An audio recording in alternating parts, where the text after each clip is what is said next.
Do you like basketball? Basketball, no. Mm-hmm. I like, but I'm not good at. Yes, I'm not. Me too.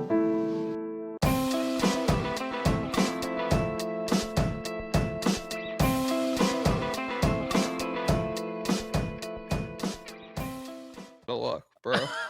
Wait, did you really? Oh, crap. Yeah, it's fucking going right now. So email yourself whatever you need to email. Hopefully that doesn't nuke your computer, your freaking Steam-powered computer, that if you open Microsoft Word, it starts going up, up, up. I'm your host, Jack, aka Jokic Joestar. With me, as always, the technologically proficient Pablo Escobar. He's almost like a cyberpunk kind of character, because he's like one with the machines. This is the State of the League podcast, and the state of other things as well. But mostly the league right now. Pablo, how are you doing? I found out there's diesel punk. You ever heard of diesel punk? Because I googled. What's the difference? I think is what's steam? So steam is water powered. Mm-hmm. How do they heat up the water? Coal, I would guess. It's giving coal. What's diesel? Diesel's. Well, let me Google diesel punk, and we'll see what happens. Difference between steam and diesel punk. Because I was googling what aesthetic Fire Force is. They're like, it has elements of blah blah blah. Okay, that's the first thing that comes up after. So steampunk. Oh, it's like the Amish kind of. There's like specific years for each one, or at least that's what the Google AI thing does. These are real? What are real? What do you mean? Well, steampunk, I thought that's like a dystopia. We had a steampunk era, like when we were using Steam stuff. That was steampunk. I mean, I don't know. I think steampunk just uses technology from like 40 year period or whatever. Diesel punk is a more gritty version of steampunk. It's edgier, and it's that's just what I thought. There wasn't enough grit and edge to steampunk. Yeah, well, steampunk, there's too much like diesel punks if you want to be steampunk, but you don't want to wear a top hat. Probably. Okay. That's my guess. You want to wear hard metal. A greaser hat, a biker hat. Ooh, maybe a cube, maybe okay. Or maybe like what the what's those people? They make music and they wear masks. The Blue Man Group, or no. Well, they don't wear masks. I had a dream about Daft Punk. Yeah. I don't think that's diesel punk. Oh shoot! All I know is there's a yogurt commercial. Everyone go look up Chobani Solar Punk yogurt commercial. Oh, I know it. Oh, it's a banger. I'm trying to add genuinely. If I could matrix myself into any universe, that's where I'm going. And so, yeah. We got new Pokemon starters. And are they chopped? They're pretty chopped. Look them up. They don't. Well, I saw them, but they don't appeal to me really. I like sharp Pokemon. I don't want like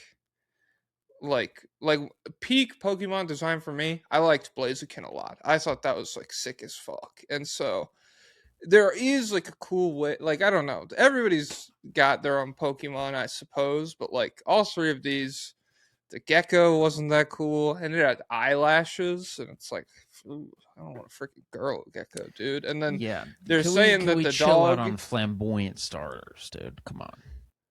What's your favorite starter of all time? Yeah, peak. I think I'm a Gen 3 guy is the best. Okay. So which one, like, of those three did you start with? It's one of those things that I rotate, really. Okay, well, what are you to? I mean, Jesus Christ! I don't know. It's a hard. Give me a hard question, answer, dude. It's a very hard question. I also did. I don't know. I like when they're really cool looking little guys, and then they're really menacing when they grow up. That's why I like Blaziken, because Torchic is Torchic is super cute. Probably the cutest. Are you a Mudkip guy? I like Mudkip too. I like them all. Mudkip's fine, but I think Torchic is cuter, and then Blaziken is just, oh my god, that's so fucking sick. It looks like a Pokemon that its kick would cave your chest in. 100%. Flame kick, blazing kick, or whatever it is. Oh my god. Yeah, I bet that's fucking city level at minimum. What was I gonna talk about? We're also reusing the same animals. Like we have. Well, there's we a have limited number. They can't just there's- freaking create new ones. I mean, we can pivot off owl. We can pivot off lizard. Yeah. What's an underrepresented animal to you? I'll So look it up let's while you're see. talking. Let me see. Animals that don't have Pokemon. See, and it doesn't even. They don't. It's fine if there's other Pokemon, but it just could be less common. I mean, Piplup was a penguin. That was pretty freaking sick. What animals do we have? This Reddit thread is really funny because it's people being like, this animal's not in there. And then it's someone else being like, yes, they used that animal. That animal's in there. They've used every animal. They've used every animal. We don't have a turkey. Yes, there's a turkey. Oh ho, there's a big rainbow turkey. They've used every animal, dude. I'd like, you know what? Let's get a dinosaur in there. Let's get a dinosaur for a starter. Well, that's like for starter. Okay, because there's the museum exhibit going around right now. Have you seen anything about that? It's Pokemon? Yeah, it's like a fossil exhibit, but it's Pokemon fossils, and so Okay. it's like it's set up like it's like I don't know, real or whatever. Well, and you've so never played Pokemon? I played I think most of Pokemon, whichever one Torchic is the starter in. Alright, And yeah. I want to get back in. Like it was fun when I played it, but I think a big barrier to entry was I was playing on like a Game Boy emulator thing I got for Christmas, and it made my thumb start to hurt. It was tiny for my big hands, and so I was like, back to Fortnite I go. Looks like I'm going back. It looks like I'm back on the battle bus, baby. No, you're like the what's it, George and Lenny? You're killing the rabbit on accident. Yeah, dude, pretty much. Freaking Um, broke the screen because I was pissed. Because that's my number. Another thing I hate, which I've talked about on here before. I get like the sense of like wandering through nature and encountering Pokemon. There's got to be a better way for me to get through like grass and water and stuff without fighting a Pokemon every like 10 or 15 feet. Well, dude, you gotta get your money up, and then you gotta go to the store and buy some repels. So it'll actually, if you buy some repels, you drink the repel, it actually repels the wild Pokemon. I guess I didn't know about that. I'm the kind of guy who gets scared to spend his money in a video game, though. Is that do you relate at all? To an extent, yeah, and also like a special weapon with limited uses. You're like, Yes, I gotta from save like, that what for if the I final freaking need boss. that? And then I beat the game, and I'm like, what if there's DLC, dude? I can't use that. Yeah. Well, one tip for you is you could play, if you play Pokemon on 9/11, your encounters will be lessened. I think we talked about this when it was. Is that true? It was part of it was part of the leak. Like someone discovered this when there was a huge leak of Pokemon data. There's less encounters on 9/11, Hiroshima Day, whatever day they dropped those bombs, and something else. Okay. So well, I'm just gonna code whatever I'm gaming on to have it always be 9/11 or Hiroshima Day. Nice. But yeah, there's fossils in game. There's fossils in every game. So it's part of the thing. You'll like go to a museum and they'll be like, here's 3 guys that don't exist anymore, and then you'll happen to discover one, and then they'll recreate him in the future, so you can have him. It's pretty That's epic. sick. Yeah. So shout out to the ugly Pokemon starters. Shout out to Higuruma. I made my beautiful. Oh, I didn't watch yet. Dude, I made my beautiful fiance watch the Higuruma episode, and she was like, "Is the whole show like this?" I was like, "No, not at all." But it's like, it's is it just his backstory? The first like 15 minutes are his backstory, and it's incredible. It's so fucking good. And then the second half is the start of his fight with Yuji, and it's woven in is the start of Megami versus the Reggie guy. And so she was like, was that guy, does he have a serious backstory too? And I was like, no, he uses receipts to fight people and stuff. And so sometimes you get a really cool guy, and sometimes Like I like Reggie. I think he's fun, but it's very silly. You'll And get so really good backstory or zero backstory. zero backstory. And so yeah. But yeah, Higurum was so sick. You really should watch JoJo's because when I was watching this episode, he's got like it's a very JoJo's power, and it looks like a stand behind him too. Judge Man does, and so yeah, the ability to like put somebody on trial for their actions or whatever and then fucking kill them, or I guess he doesn't like automatically do it, but yeah, that's a very JoJo's power, and it's cool. He rocks. Just animes only is just wait. You're thinking there's no way someone could get out of a sentence like that. The king of convenience has web. I had to explain that to her. I was like, well, if it touches you, you die. You would think. You would think. You would think. What else is going? Oh, I saw Rusty Buckets posted a video lambasting. Yeah, he made black people the faces of genocide. Why didn't you put Ben Saroff in your thumbnail? Where's Danny Wolf, dude? I guess. I see your angle. It's like who have you ever encountered ever in your life, ever in a million years? It's like, I love Denny Abdia. I've been following him since the draft. I love how he plays basketball. That's why I like Denny Abdia. Yeah, I guess. These are the same people, I'm sure. This is the same logic as you're mad at Kyrie, but not Amazon for having the movie. Wow. Wow. Yeah, that one's tough. I've been seeing a resurgence of like the backlash. Why didn't you speak up about the backlash Kyrie faced and stuff? And I'm just like, that's the big it's been retconned, and I don't think it'll ever like.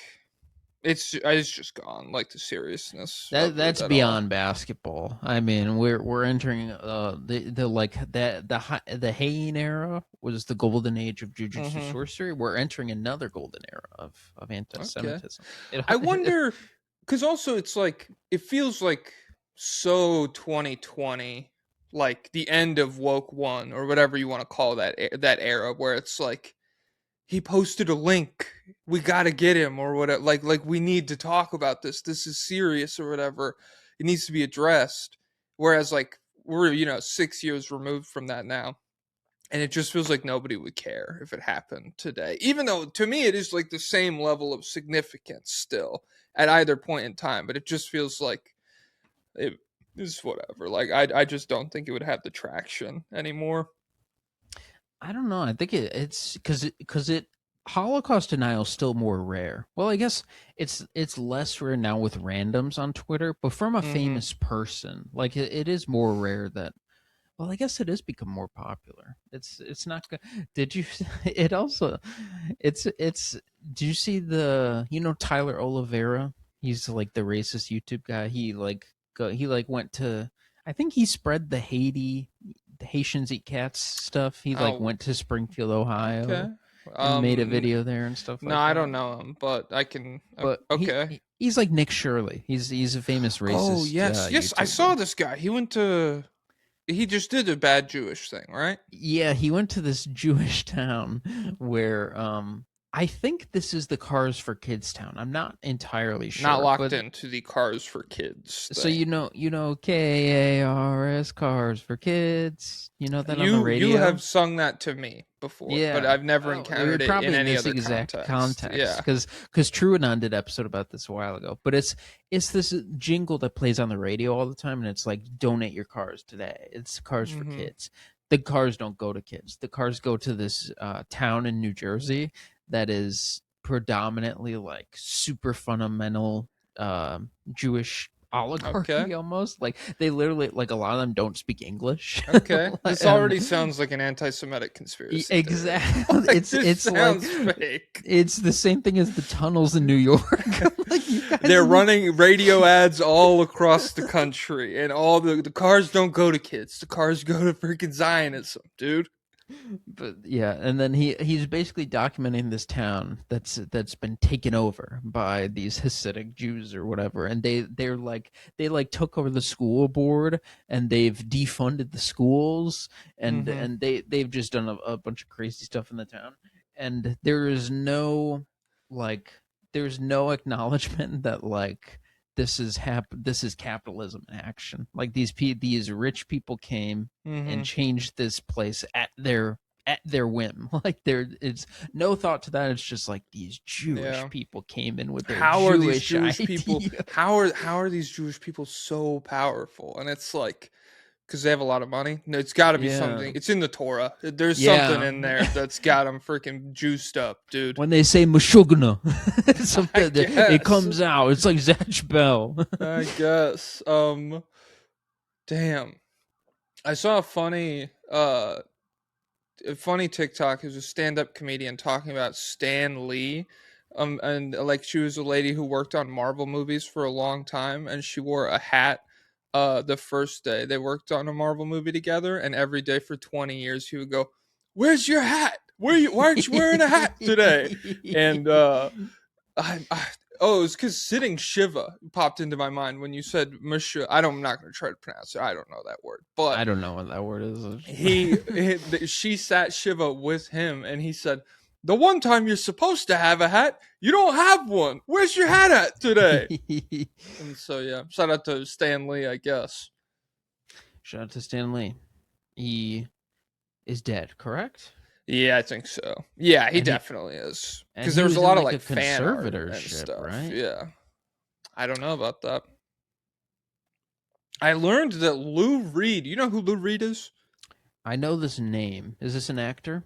As a musician, apparently he took 100% of the like music rights or whatever from A Tribe Called Quest's "Can I Kick It," and that made me very upset because I like Lou Reed. I have some of the Lou Reed albums, and then that was not a very woke thing, and that made me. I was like, "Fuck, bro, are you serious?" And so I've put a good chunk of money, good chunk of change in Lou Reed's pocket. Yeah. Well, no, these are secondhand. I don't buy. I don't put money. If I stream on Apple ever. Music, does he get it?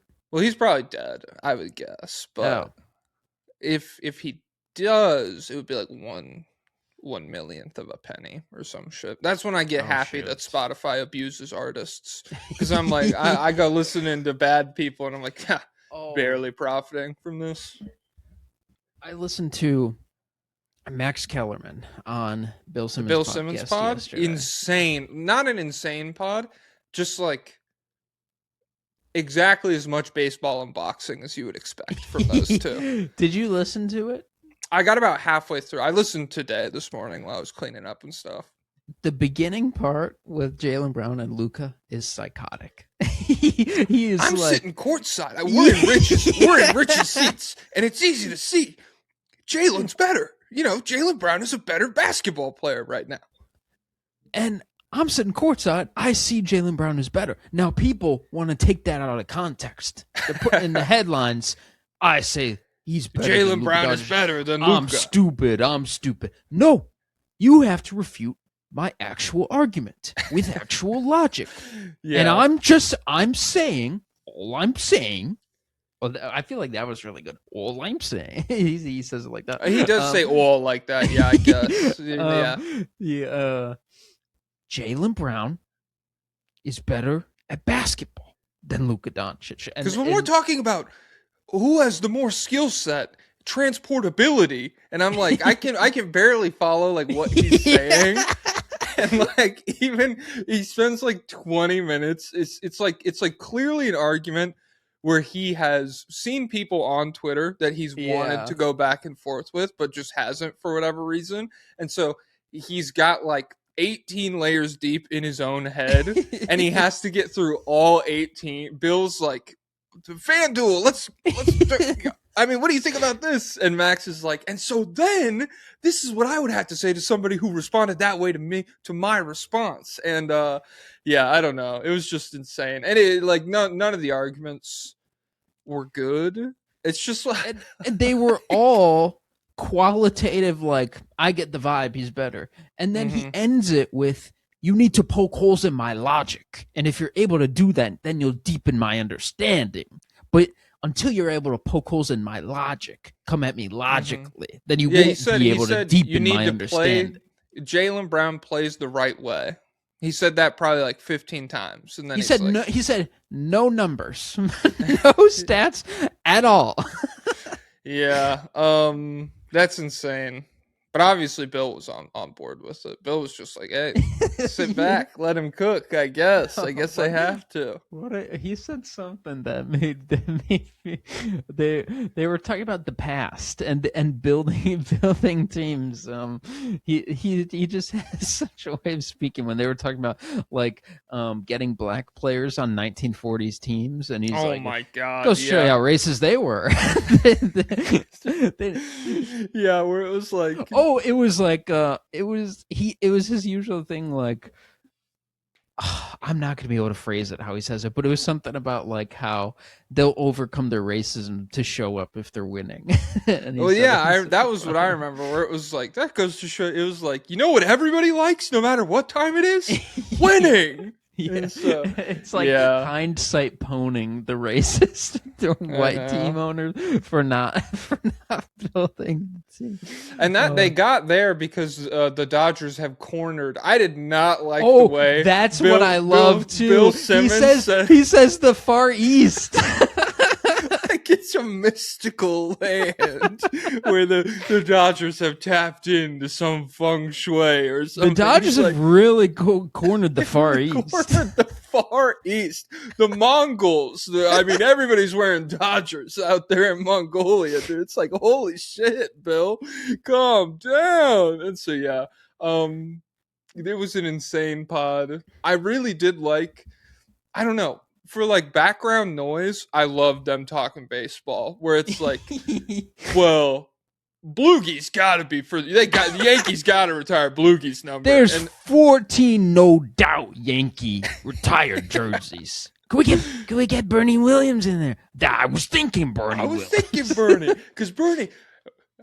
Power hitter with contact right down the middle, and there was another little moment in there where he's like, he's about to launch into how he's like good at defense. He's like, and these metrics, people, I don't care about the F war or whatever. And it's like, I don't care. I don't. Yeah. You talk to me, yeah. And then I was in the bleachers. I liked him. And then he takes you through his entire chant, his like 10-part chant that he used to do at the bleachers when he was 17. And then it was Rudy Giuliani sucks. And then it was the Mets suck. But the Mets were first, always. Yeah, I liked his presence of mind where they were talking about how hockey it's not a big four, it's a big three with like the North American sports. And they were like, he's like, I've had a lot of people mad at me about this. Listen. I'm big into boxing. I'm not pretending that boxing is a huge sport either, Yeah. I literally could not fathom listening to a full episode of him and Rich Paul. Oh, I know. My God. I was surprised. Well, because if he's seen like enough back in like people calling him stupid on Twitter, he's definitely seen people being like, "This show fucking sucks" on Twitter. Like Rich Paul, Max Kellerman. Who's taking a chance on that show though? That's like I have no idea. I feel like if you'll like it before you listen or not. Yeah, I just don't know. Is Rich Paul like?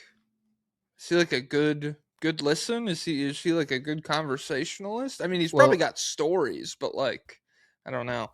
Apparently, he says Anthony Edwards is the best player in the NBA. Okay. That seems like Max would be on board. Hey, if you're sitting courtside and you think Jaylen Brown's better than Luka, you probably think Anthony Edwards is God.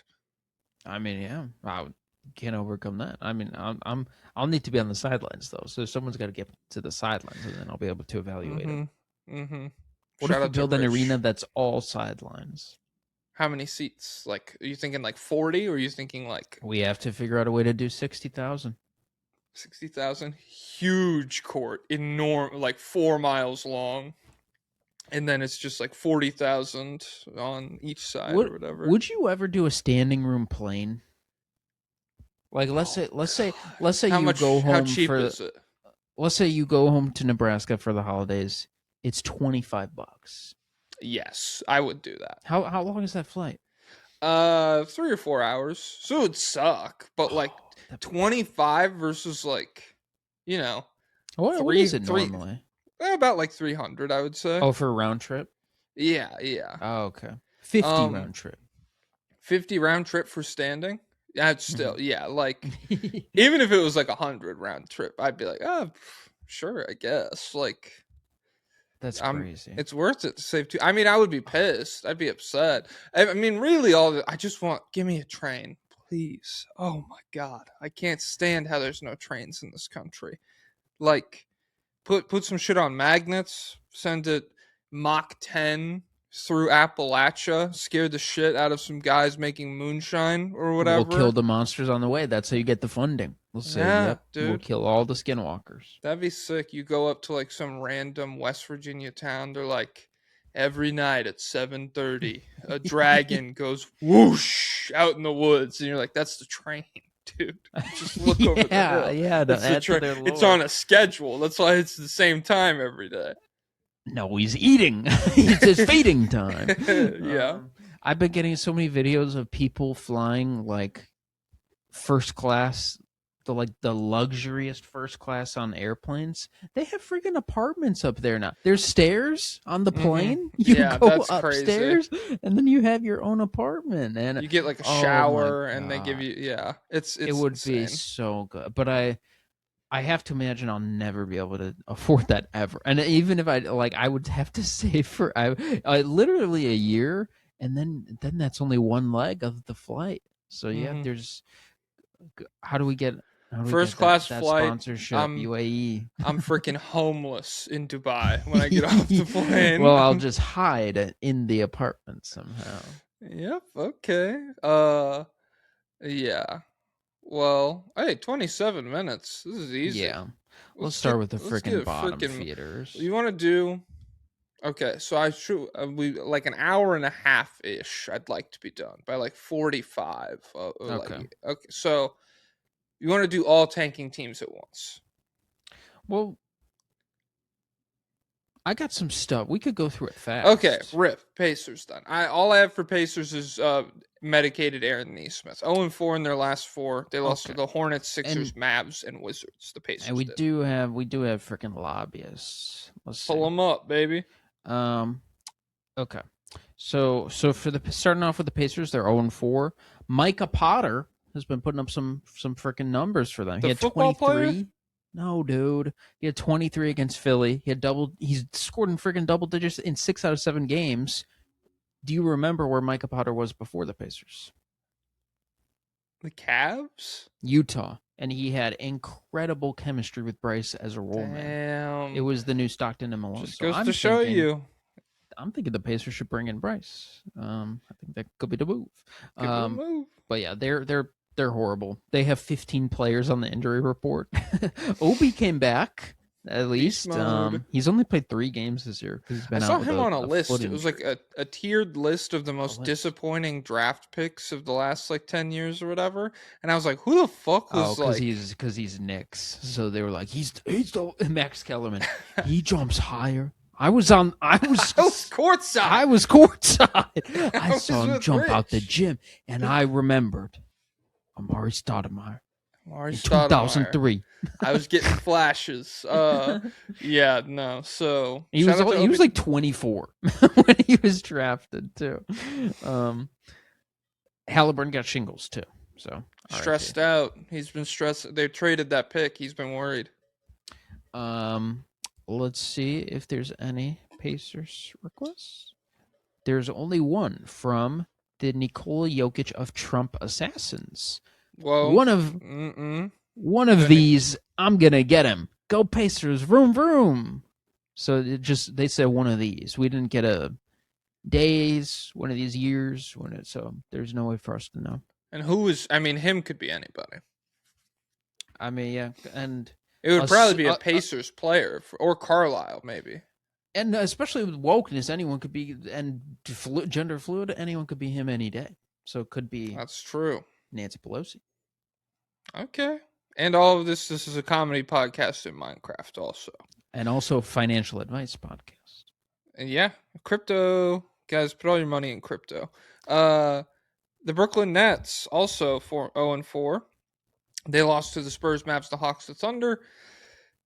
All I know that Michael Porter Jr. shot 40% from the field. Should have sold high. Dipshits. Should have sold high. Should have sold high. They have literally nothing interesting going on except their fans are just in draft talk. They're just saying, they're just posting clips where they're like, what's his name that was on Bill's pod too? Tate Frazier. They're like, he said that Darren Peterson would like being in New York more, and AJ would like being in Utah more. But it's like not sort. It's just like vibes. Nice, because AJ's already in Utah, so he's probably gotten. It's like a Yegor Joman thing.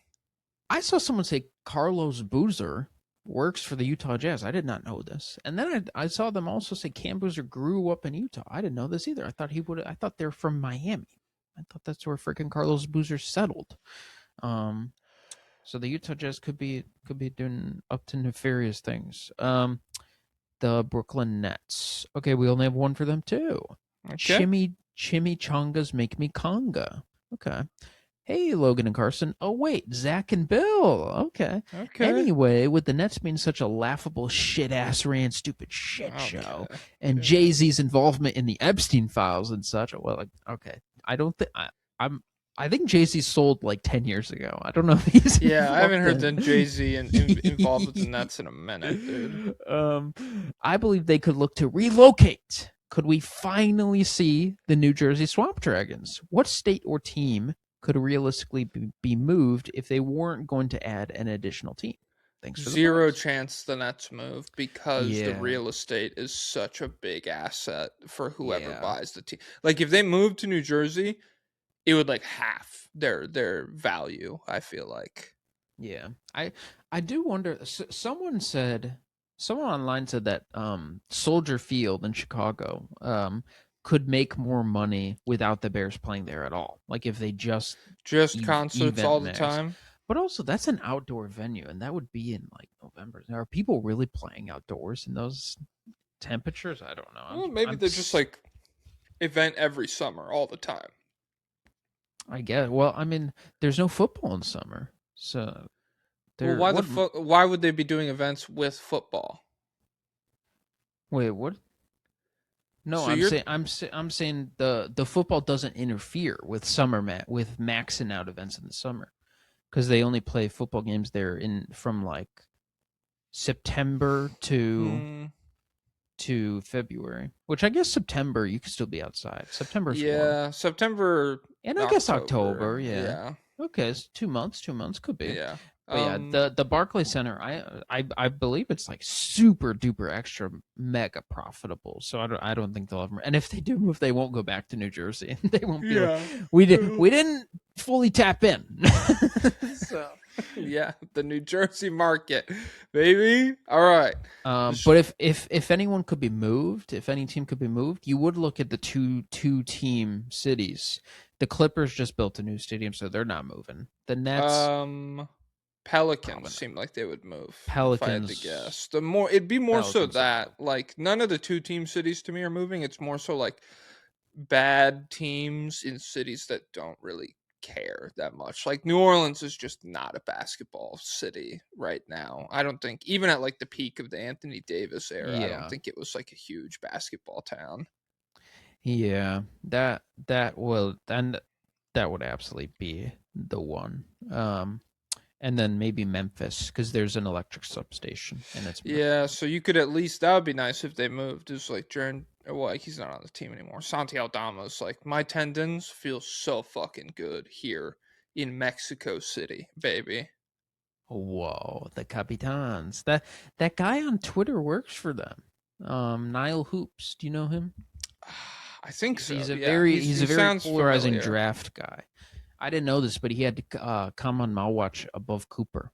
And I was like, that's crazy. But then he was like, I interned for the Mexico City Capitans, and we're number one. And I was like, whoa, okay. Yeah, screw the Nets. Okay, jerk. 34. The Wizards. Arrgh. They actually have some stuff going on. 1-3 last 4. Beat the Pacers. Lost to the Hornets and the Hawks twice. Freaking Jameer Watkins, demon. Second contract, baby. And so that's good. Well, it's not good. The Wizards are winning too much. They beat the Pacers back to back, and now they're the freaking third worst team in their own conference. I'm scared. Vukcevic also got a deal, 3 year, $9 million. We might have already talked about this, but now is when he starts turning it up and becomes their AJ Mitchell. Will Riley has been scoring a lot for them. We should do a March hoops draft. That would be fun. Where it's like who we think will get just like the dumbest stats boost in March. Will Riley's definitely on the big board for that. I would say he did have a good February. And I think he will only continue to get touches. You look stupid, by the way. You doubted him because of freaking wingspan, dude. We're lagging. He's pretending we lagged because I owned him about Will Riley. He's faking the lag stuff. Wait, now we really are back. Now. Will Riley is a freaking fraudulent defender. You do know that, right? He's going to be one of the worst in the league. So, yeah. He'll be neutral. Will Riley He'll be hater. Neutral. I'll die before I root there's for a Will glass Riley. of Will Riley juice next to me. You stir your finger in it. You go, that doesn't taste like anything. Neutral. This is my crunk juice. Don't spoil the freaking Aiton stuff, dude. Come on. 14-4-2 on 58% true shooting in February. So for Mr. Riley, they've also, in a cruel twist of fate, they've been playing Sharif Cooper, the man I used to love. He's finally getting minutes. He's finally getting minutes only after I've decided to kill all small guards. So that's the cruel twist of fate. That is cruel. He's shooting 69% at the rim, 42% from 3, 11, 4, and 4 on 61% true shooting in February. He's not bad. He's not as I don't think he's in peak shape. He's not as he used to be, but he's still young, so he could. But in another cruel twist of fate, looks like Trey's coming back soon, and he's going to take his job again because Sharif Cooper was drafted to the Atlanta Hawks. Fuck, I'd be pissed. Again, they're going to say, well, we can't have 2 of these little guys, so see ya. And then he'll go packing. So, unfortunately. Yeah. And then Trey Johnson. I've been seeing a lot of Trey Johnson epic shot-making highlights. I'm like, whoa, what's this guy doing in February? 5 for 23. So, that's we're in a little bit of a the rough 5 patch. Was probably really cool, dude. They were, they were. But yeah, we're in February with the Wizards. I would imagine it's been the same every single year we've been doing this. The Washington Wizards, we have 2. Keyshawn George admirer. Greetings, Big and Chungus. The Wizards have had a good week of losing so far, but I fear we're not losing enough. You're 0-4. Oh no, you're 1-3. Yeah. Beating the Pacers twice last week may have screwed us because we now have the 4th worst record with the Pelicans and Jazz on our tails. We really need a good pick this year, so I was wondering how can we lose more games this season or maybe force the other tanking teams to win more games. Thanks and happy birthday, Pablo Toodles. Whoa. Guys, he said whoa is like it. He got it right. He didn't get it right. Whoa. How the fuck did you know that, Keyshawn George Enjoyer? Birthday guesser extraordinaire. If you can't play Sharif Cooper if you're trying to lose, dude. Well, little spoiler for next Wednesday's episode. The Wizards have the hardest remaining schedule of every tanking team. Okay. And so and they've never moved up in the lottery. So gotta happen at some point. Okay. Michael Vick's dog wrote a full-on screenplay. Hey, buddy. Enough. Read the last sentence. It's okay. We say together, thanks, Raid Shadow Legends. And then he ended, since y'all are getting big time now, I thought you should practice for when you get a sponsor. Okay, thanks. I've emailed a bunch of sponsors and they never emailed me back. So did you try Raid Shadow Legends? That's a meme amongst Twitch streamers. They say they'll give anyone. Well, maybe. I know on YouTube that used to be a big thing. Raid Shadow Legends. No, I didn't try them yet, so maybe I will. Is that all our requests for these idiots? This was a mock ad read from Michael Vickstar. Yeah, that's it for the Wizards. Okay, Wizards 39. The Bulls. Are you gonna turn your stuff off? Bulls are 0-4. I figured he would be happy about this. 0-4 in their last 4. They lost to the Blazers, Hornets, Knicks, and Pistons. They've lost 11 straight games and 14 of their last 15. This is full-on tank mode. They're terrible. They're awful. However, they exist right outside of the real bad teams record-wise. I really don't think they're going to be able to break into the Wizards, Nets, Pacers tier, no matter how hard or how bad they are down the stretch this season. So I think they might add another small guard to this roster. Like if they're in that, 5 to 8 range in the draft, it feels like another small guard is headed their way. So I suppose that's the only way. But Pablo wished on a monkey's paw. He said, please, please, please, please, please let the Bulls bottom out. Please blow this garbage team up. Let us freaking start focusing on the draft. And the monkey's paw went, that's the finger breaking. And then they focused on the draft and got a small guard. Do we have any requests for your Windy City Wendigos? That would not be what I would wish for regarding the Chicago Bulls. I'll tell you that much. It would be much more person focused. Okay. Josh Giddey gets good at defense. No, it wouldn't be about a player. It wouldn't be about a player. It would change someone's status. Someone related to the team would change their status. But yeah, I think the Bulls have lost every game in February. So if we actually do keep on this trajectory, if we lose every game in March and as well as April, we could be in pretty good shape. Shoe care. Hey, Jawbone Pack. The Bulls freaking suck. Give me something else to watch. I've been watching The Sopranos and Hunter x Hunter for the first time. Any other must-watch shows? Motherfucker, that's two enormous shows. How are you even close to done with those? Watch Freerun. Watch Freerun and Mad Men, or Delicious in Dungeon and Mad Men. Trey Jones enthusiast. How much taller would Trey Jones need to be to become an All-NBA contender? I think he's perfect just the way he is, but my snail tech thinks he needs 4 more inches. What's snail tech?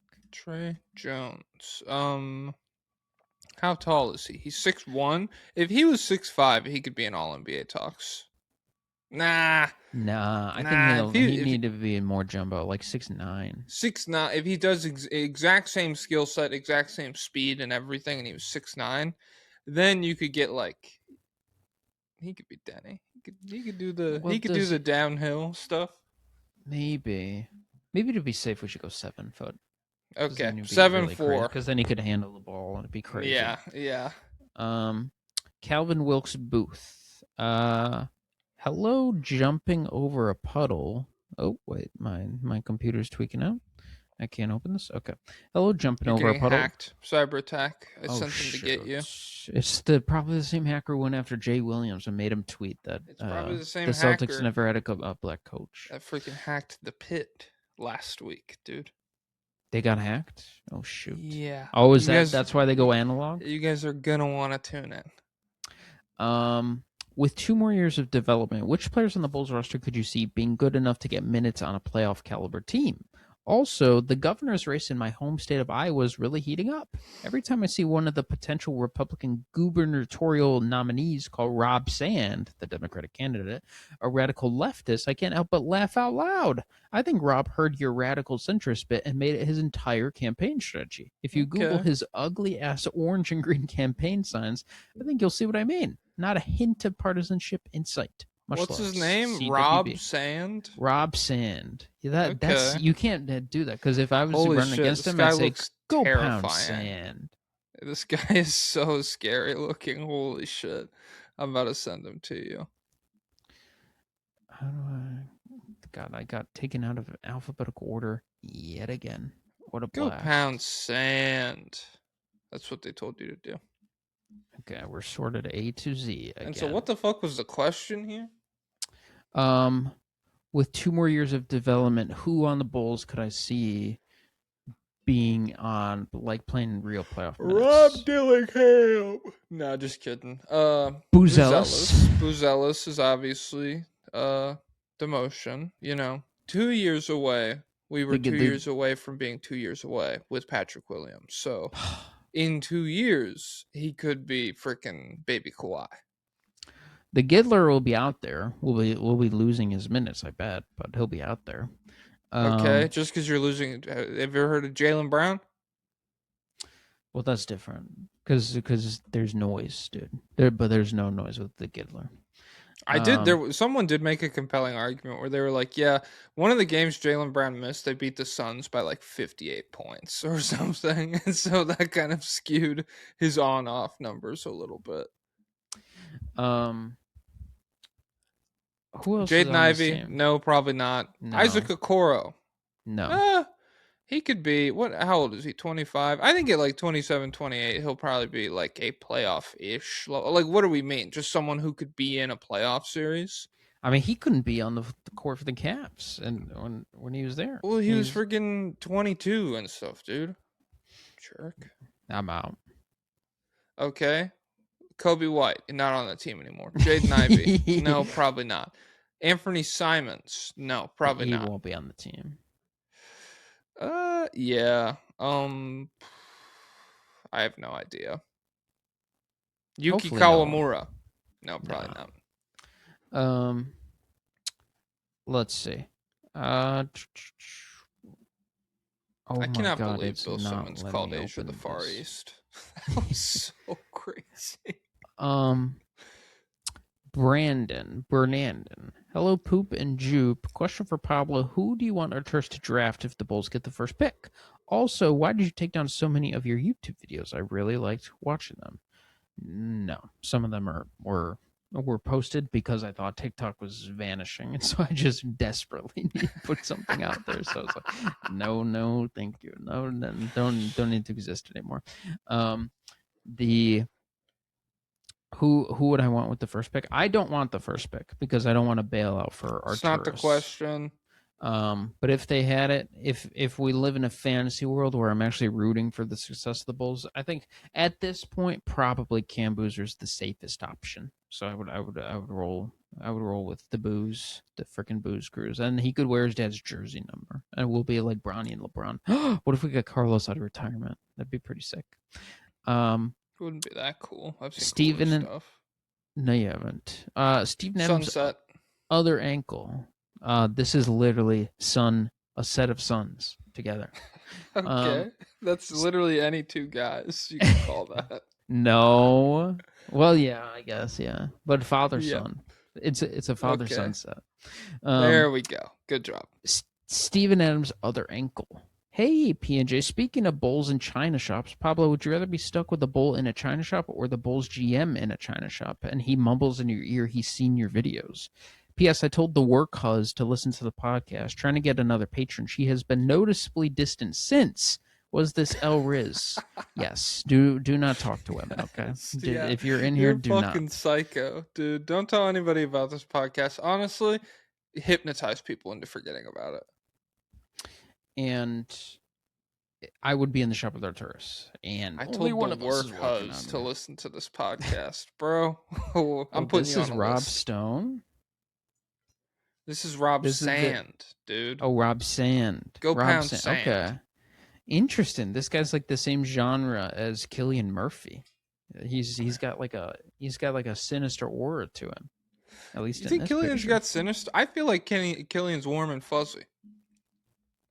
I don't know. He plays very serious evil guys. I think the first thing I saw him as was Scarecrow. So that just freaking ruins it. That's his iconic. Because every other character I watch him as, I'm like, what if he has freaking scare toxin up his sleeve? When is he? Has he ever been fuzzy and nice? He just has that, like, his off-screen interviews give him that aura to me. Yeah, but even then, he's like when they're walking with him on the beach, and they're like, "You're a movie star." He's like, "Okay," or whatever he says. No, to me, he's got W-Riz. I like Cillian Murphy. He's a nice guy, but I don't feel it. I don't get a radiating There's a movie called with him and Lucy Liu from the early 2000s I've been meaning to watch called like, oh man, let me look it up. It's got a weird name. Cillian Murphy, Lucy Liu movie. Watching the Detectives is what it's called. And he has the craziest American accent in the movie where he works at like a movie store and he's like, "You've never seen The Godfather?" And like I that's feel the like I whole have seen movie. clips from it. But I've seen like edits and they're cute together and stuff. And so maybe that's You the ship? movie. Yeah, I ship. He's married to a regular woman, but she's not regular because she's Irish. Superior. Yes. Nice. And maybe we need to expand Ireland. Maybe we need Where to... could it go? It's a freaking island, dude. Maybe we need to take our homeland, what was promised to us in the Catholic Okay. Bible, the city of Boston. Whoa, is that true? Boston's in the Bible? Yeah, it's in there. Yep.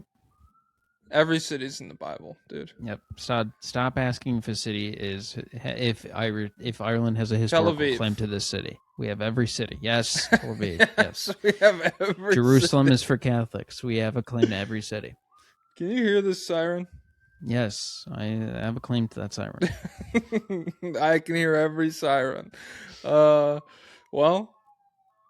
let's let the city breathe for a moment. Okay, there it goes. I'm done with the Bulls. Get them out of my face. Please, for the love of God. The Milwaukee Bucks. Oh God. What are we at? 51. The They're Bucks are 3-1 in their last 4. Beat the Cavs, the Heat, the Pelicans. They lost to the Raptors. Weird. Since January 1st, they're ranked first in half-court offensive rating. And since Giannis went down, it's even better. It's better without Giannis than it is with him. Kevin Porter Jr., unfortunate news. He has looked good. It's annoying. He's the greatest low leverage player of all time. Mm-hmm. Once the season's gone, we're freaking cooking.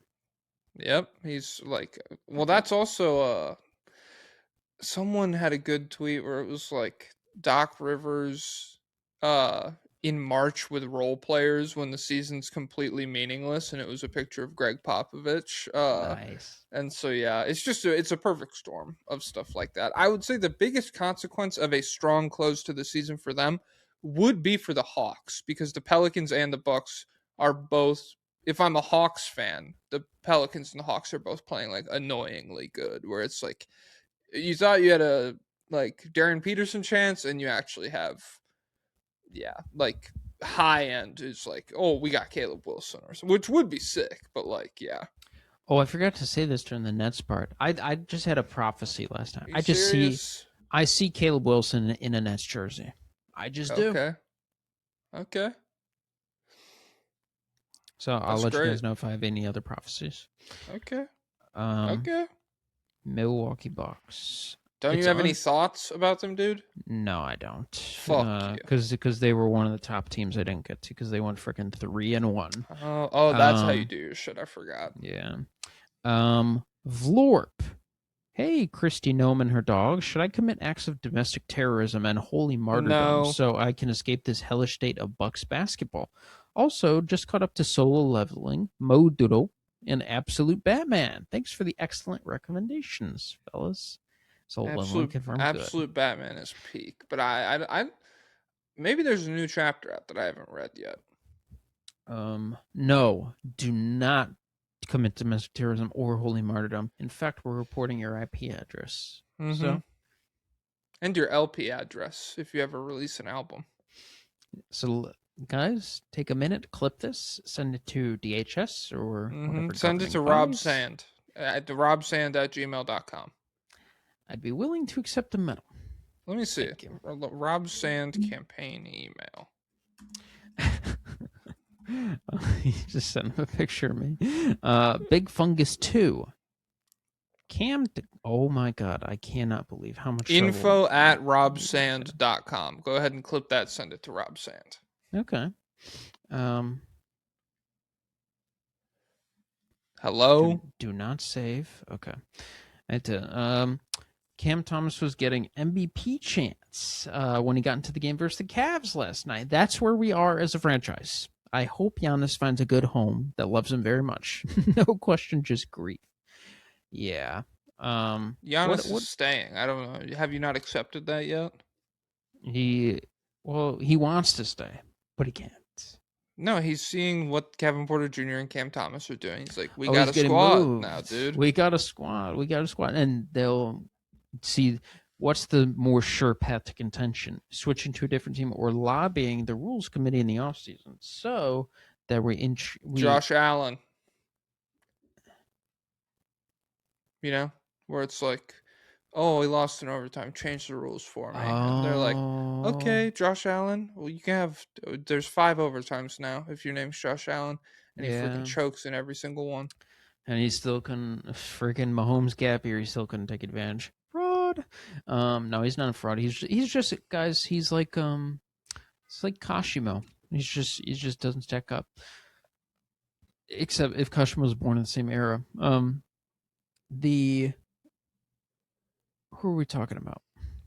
Mm-hmm. Oh, we need to lobby the rules committee so that they implement the every dribble adds a point to your. No, you designate one player, and every dribble adds a point to the shot if it goes in, and it does negative if it misses. So, ooh, that would be tough. would he still work out?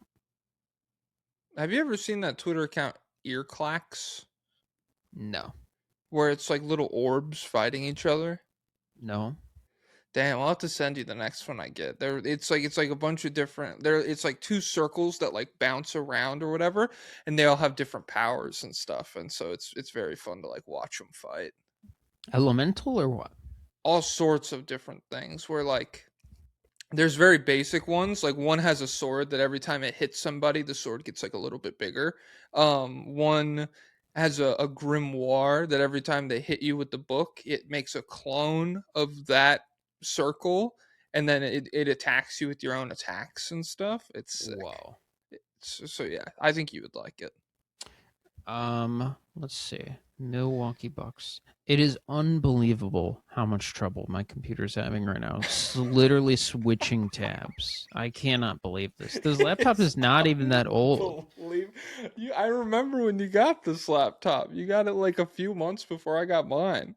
Oh my god! And you know what else? I have to download games for draft to watch draft prospects.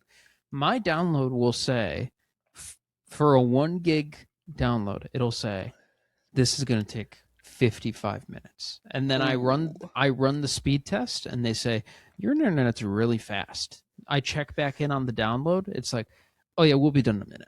Like I have to run the speed test to remind the computer that it's fast. Oh, we are connected to the internet. Yeah, I forgot about that. Sorry. It's like it's literally trying to trick me. It's unreal. But yeah, that was it for the Bucks. Screw these idiots. Okay. Let me timestamp. Guys, hold on. Please be patient. 58 minutes. 58 minutes in. Hornets. The Charlotte Hornets. 3-1 in their last 4. They beat the Pacers and the Bulls and the Wizards, and they lost to the Cavs. They are just 3-3 over their last 6 games, but they're still on an 8-game road winning streak. So that's dope. KNICKS broke the rookie 3-pointer record. Okay. Did you know he's leading the NBA in threes? Just like generally speaking. Oh, just straight up 3-pointers made? Yeah. He's leading. The gap between him and second place is as big as the gap between second and 8th place. It's like pretty significant. Durability stat. Durability stat. Turdability stat. Let's see 3-pointers per game. I wonder what that's like. Who? How many people do we have? Anyone taken 10 or more this year? Because Tatum is dead. Jaylen Green is dead. Probably Anthony Edwards went down. Let me see. Okay. Player stats per game. So, Luka is still taking 10 threes a game. He's the only guy doing it. So Really? him, and then KNICKS is taking 8 and he's Oh, making wow. 3.5. He's second in 3-pointers made per game at 3.5. Behind only Luka. Luka's making 3.7. That's freaking big time. What is Luca's percent this year? I don't even know. 36. Well, he's like 3.7 of 10.3. So yeah, around 36-37%. Do you have anything else for the Hornets? They should still be much better than the worst teams in the league down the stretch. So they lost back-to-back games, and that was bad, but they have the 18th easiest remaining schedule. And so I hope, I mean, we've kind of talked about them as like they're a serious team in the East, but they have a fair amount of ground to like make up if they want to be in the playoffs, which like the dream is still, I think them versus Detroit first round would be such a fun series. Even if the Hornets lose, like I think it'd be sick. So yeah, but there's a ways to go until something like that happens. LaMelo's driving more carefully, so that's good. The Charlotte Hornets do. We have no Charlotte Hornets requests. No Wow. motion. No motion. Do you have any thoughts about them? No, they were because they're 3-1. Okay, whatever. The Hawks 3-1. They beat the Wizards twice and the Nets, and they lost to the Heat. What the hell was that? I don't have anything for them either. Dude, are you serious? The only 3-1 team I have for Sixers. I missed out on Bucks, Pistons, Hornets, Celtics. God So damn outside it. of that, we're good. Okay, Kuminga debut Oh yeah, for them against the Wizards. So the Kuminga honeymoon phase is officially active. Booyah. And then he got some comments. He got comments from Gary Payton and Andrew Wiggins on his first Instagram post with the Hawks, being like, they were like, finally free at last, baby, hell yeah, like kind of like siding with him in the Warriors shit. So Young that Gary was kinda Payton. crazy. Or old Gary Payton. It's the same guy. Did you know that? No, they're different guys. No, it's the same. He added legally a different suffix to his name so he could keep playing basketball. What was I gonna look up? Oh, Corey Kispert. So that's Was it GP2 though? Yeah, it was because he played with the Warriors. Corey Kispert against the Wizards, freaking revenge game. Guess how many points? 17. 33. On 6 of 11 from 3-point range, 11 and 19 from the field, 78% true shooting. What a freaking beast. He had a crazy run where it was like, I think 11. Oh, he had 11 points in 4 minutes in the first quarter. 4 of 4 from the field, 3 of 3 from 3. Gary Payton is on the Warriors. Yeah. Right? That's kind of crazy, no? To get that comment? Yeah, it is. That's why I wrote it down. Let's see. Dang, Gary Payton's doing some stuff. Like what? 19, 5, 4, and 3. Beast mode. Got Gary. What were we talking about? The Hawks. Corey Kispert. The Hawks. Yeah. Beast mode. Jaylen Johnson. Your reign is over. The cum bucket is freaking here. Bronny to ATL. Hey guys, can we stop talking about Clav? Bro is a racist bigot, and his platform is only given more power by talking about him all the time. Love the pod though. No, you're mad because you're getting mogged. So, yeah. I don't think that's true. Try bone smashing. I don't think that's why they're mad. Try math. I don't think that's why they're upset. Hey, listen. I mean, I tried to stop, but then I learned all the lingo, and it's fucking hard. It's already over. He's on Piers Morgan. Yeah, he went on freaking Adam Friedland, the biggest TV show in the world, dude. So it's tough. It's crazy because he surpassed Cookie. Do you even know Cookie? Yeah, I know Cookie, dude. I know Brownie too. Dude, no. Clav started. Yeah, I know Pop-Tarts too, dude. Clav was a side character in the Cookieverse, and now he's transcended it entirely. So, but I'm skeptical. I think you mean ascended. He's gonna. Yeah, maybe. My balls are on fire. Okay, shoot. Okay, sorry, hold on. This isn't part of the question, but I'm just wondering when we're gonna finish because I have to go in like 40 minutes. All right, all right. He nuked Anna, me. He did. Damn. analytic darling Delan writes, Kuminga has me looking at Rizashay and shaking my head more violently than ever before. Wait, Have you oh, tried shaking your nuts more violently? oh, okay. That is a dire state to be in. Being Why can't you just be like Kaminga? yeah. Jeez. Okay. Damn. The Atlanta Tripper. Hey, Allie and Oop, the Pelicans have won too many games recently, and I think the Hawks should help them out. We should tank against the other lottery teams to correct the order of the universe since the Pelicans are actively trying to win. Thoughts? I also think the Pels are trying to win out of pure spite. Like, why are they starting DeAndre Jordan? Thanks. The Pelicans are psychotic. We have no. They're not. DeAndre Jordan's an NBA champion. Yeah. What the fuck would Derek Queen know about that, dude? He has to learn by being on the court. Yeah, Step one more of like being Derek on the champion Jester. Derek Court all Jester. right. Should we do? Yeah, you should lose games. Sure. What do I care? Go ahead. Yeah, fucking tank. What do I don't give a fuck. I mean, I think it'd be pretty tough. Well, actually, maybe if they started losing as hard as they could, they would definitely fall below the Hornets. Would the Bucks catch them? Maybe. It's possible. And then I think that's the end of the play-in if the Bucks passed them. So, yeah. Jaylen Johnson, enjoyer. DeJounte Murray is the bane of my existence. Play and push. Yeah, how about I just go in oncoming traffic, DeJounte? Would you like that? Come bucket kind of fun. Thanks, Jock and Pablo. This is how I know you guys are fake haters. They are in hell in Atlanta. I mean, he came back from an Achilles tear. He said play and push, and everybody's like losing their minds. They might still just be bad, guys. I don't know if you need to. I don't know if that tracks at all. I mean, what did they do this week? Let me see. Let me look at the Pelicans real quick. Pele Larson? No, thank you. No, okay. Dude. So they beat the Jazz. Holy fuck, 3-game win streak, dude. Are you serious?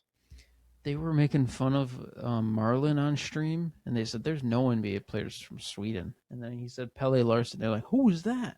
But they didn't know they got exposed for not knowing ball. Okay, I'm gonna sim the lottery right now. So, hey, they got the fourth pick in this lottery. The Hawks did, but the Wizards got the sixth pick. So I'm gonna sim again. That's not good. Wizards got seventh, so I'm just gonna run that back.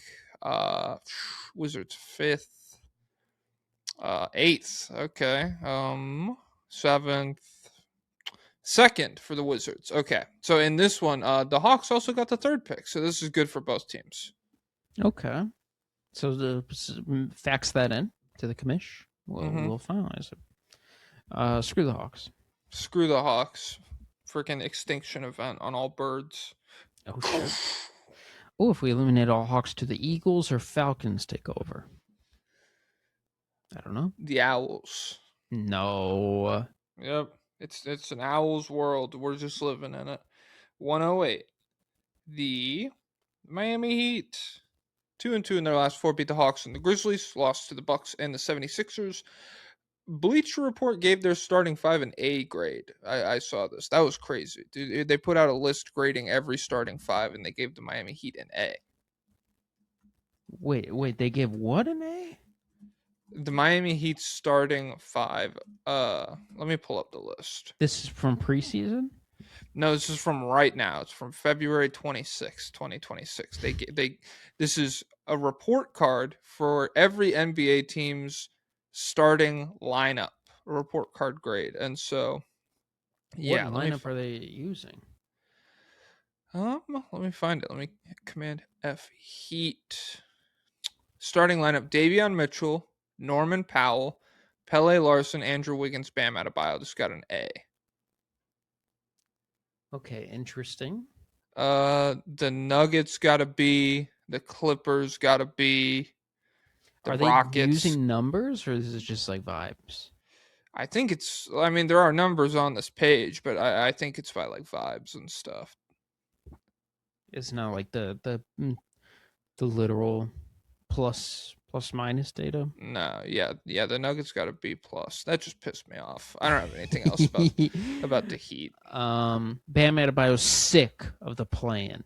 I don't want to be in this shit no more. Okay, We're better than being in the play in the last 4 years. Nah. That's so funny. Just like an inarguable sample size. It's not like the Rockets being like a 5-game skid.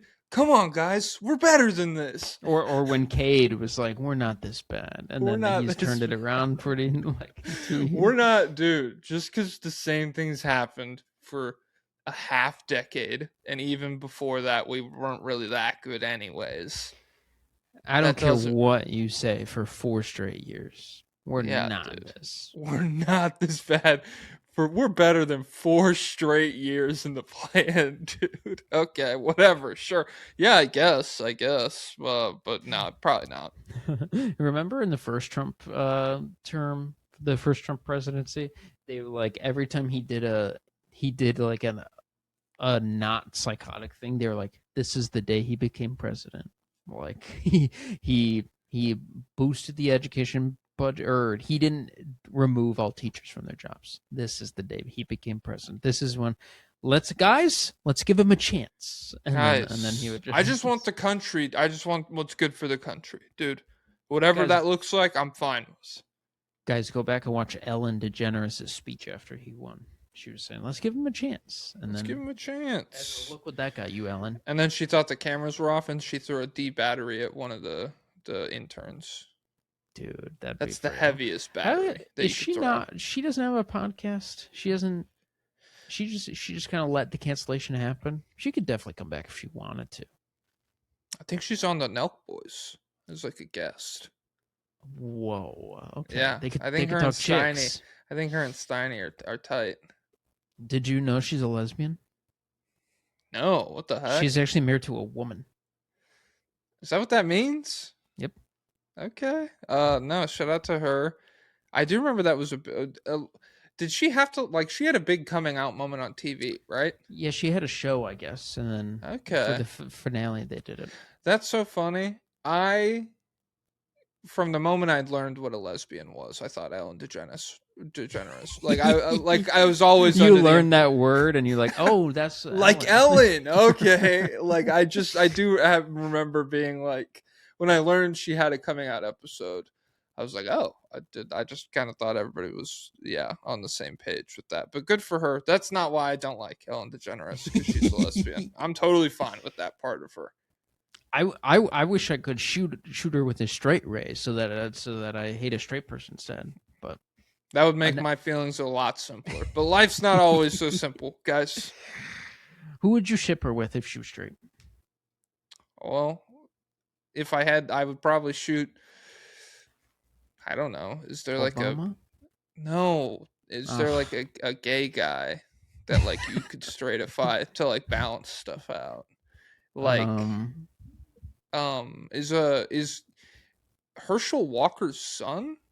Christian Walker? Christian Age gap Walker? though. Well, to shoot her with young Ray too. Fuck, this is hard. Or we could shoot him with old Ray. Okay. Yeah, I guess. I've never been good at shipping though. Because you're not into Stranger Things enough. Pat Riley got a statue in L.A. That's great. It's a pretty good statue, honestly. Have you seen it? Let me look it up. It's much better than everyone else's. And they say the suit he's wearing in it is Armani. Wow. Okay, this is it's pretpretty cool, I guess. It just looks normal as opposed to horrifying, like most statues. I'm gonna look up the Dwayne Wade statue now. The Kobe one I think is not that great either, and they like he chose the pose, but it's a weird pose. Kobe statue. What was him holding the number 1 up in the air? Yeah, it just looks a little odd because I remember there's no close-ups of the face that I can find. They've scrubbed it from the internet. I saw a video where Vanessa Bryant was like, and don't worry, Kobe chose the pose while he was still alive. And so I was thinking it would be like the one where he's pulling his jersey or like fist pumping or something like that. But yeah, he chose that. Kobe chose the pose. He did. That's one of my favorite early One Piece bits. Is when they're about to get frozen in candle wax and die, and Zoro strikes a pose so he could be cool when he's dead.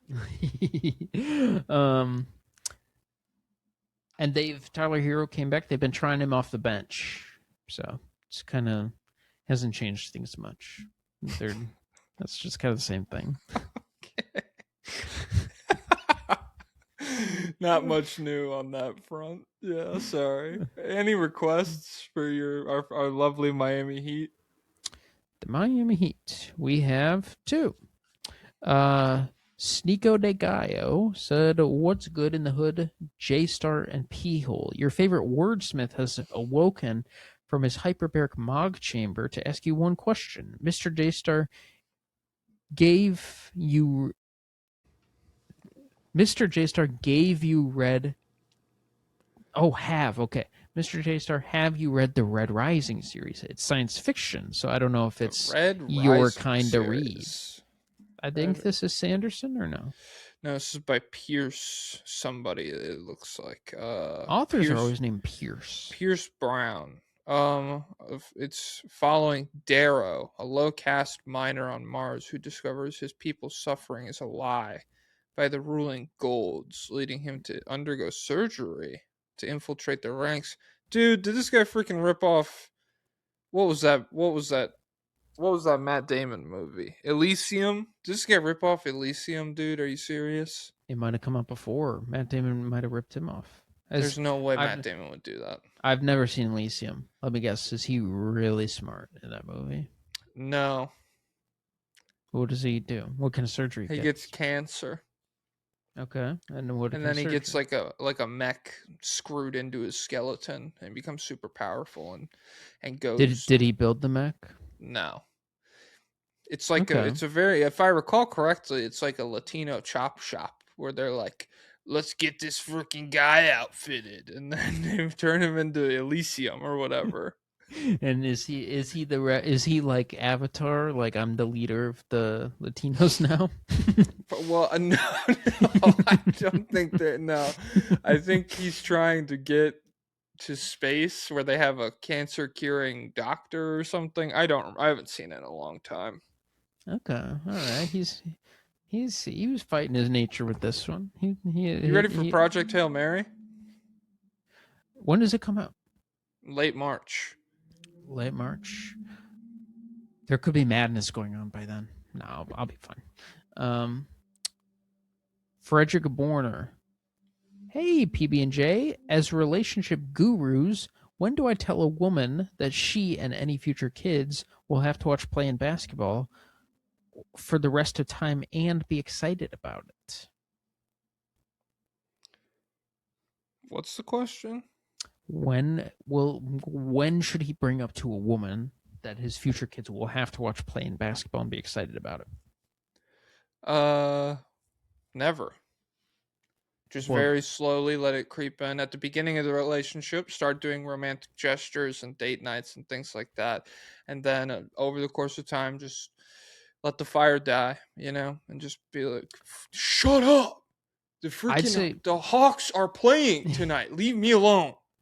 First date, you start slipping in slow jokes like, I'll have to kill myself and our kids if I'm not able to watch the playing basketball, and then have us be excited about it. And then like you get more specific, like very gradually, like in year 2, like if I'm not watching the playing, our daughter Susan, if I don't get to watch playoff basketball, something's gonna happen.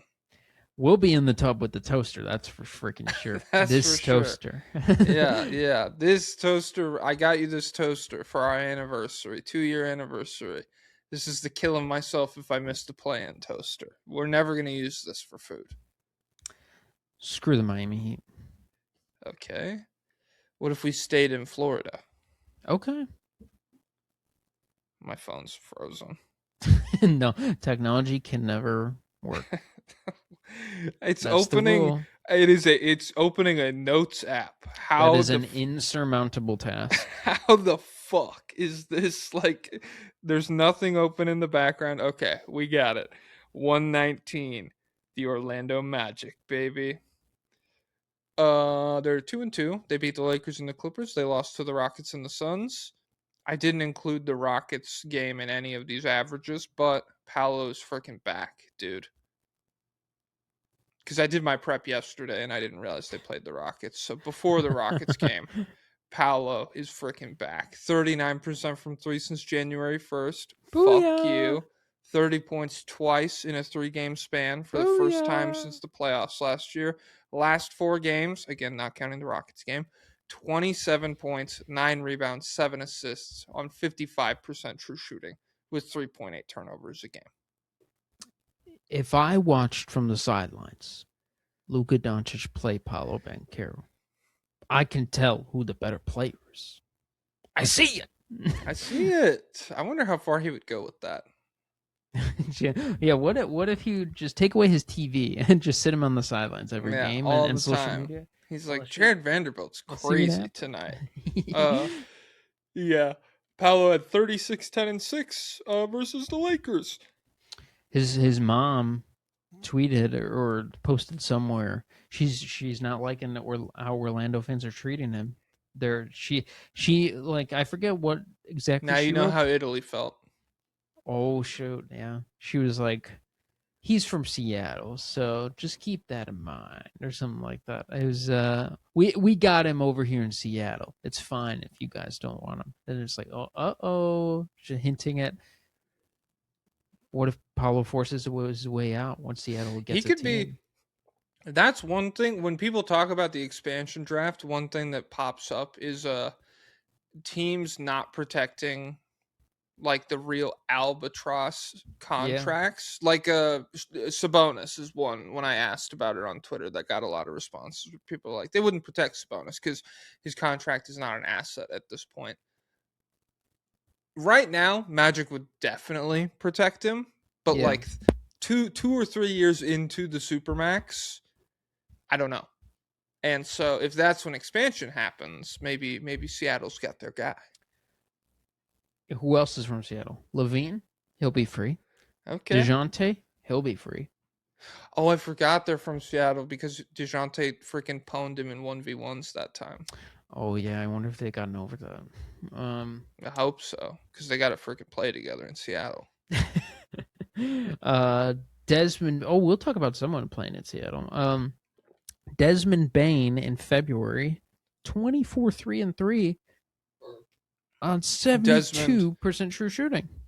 Desmond Plain in February. Okay. Yeah. Oh, I thought you meant like just playing, like No. drafted version. Okay. Yeah, no. So Desmond Bain, Loki.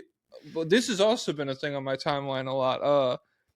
If Paolo was playing better this year, people would probably be talking about the Desmond Bain trade like a 4D chess move because he's been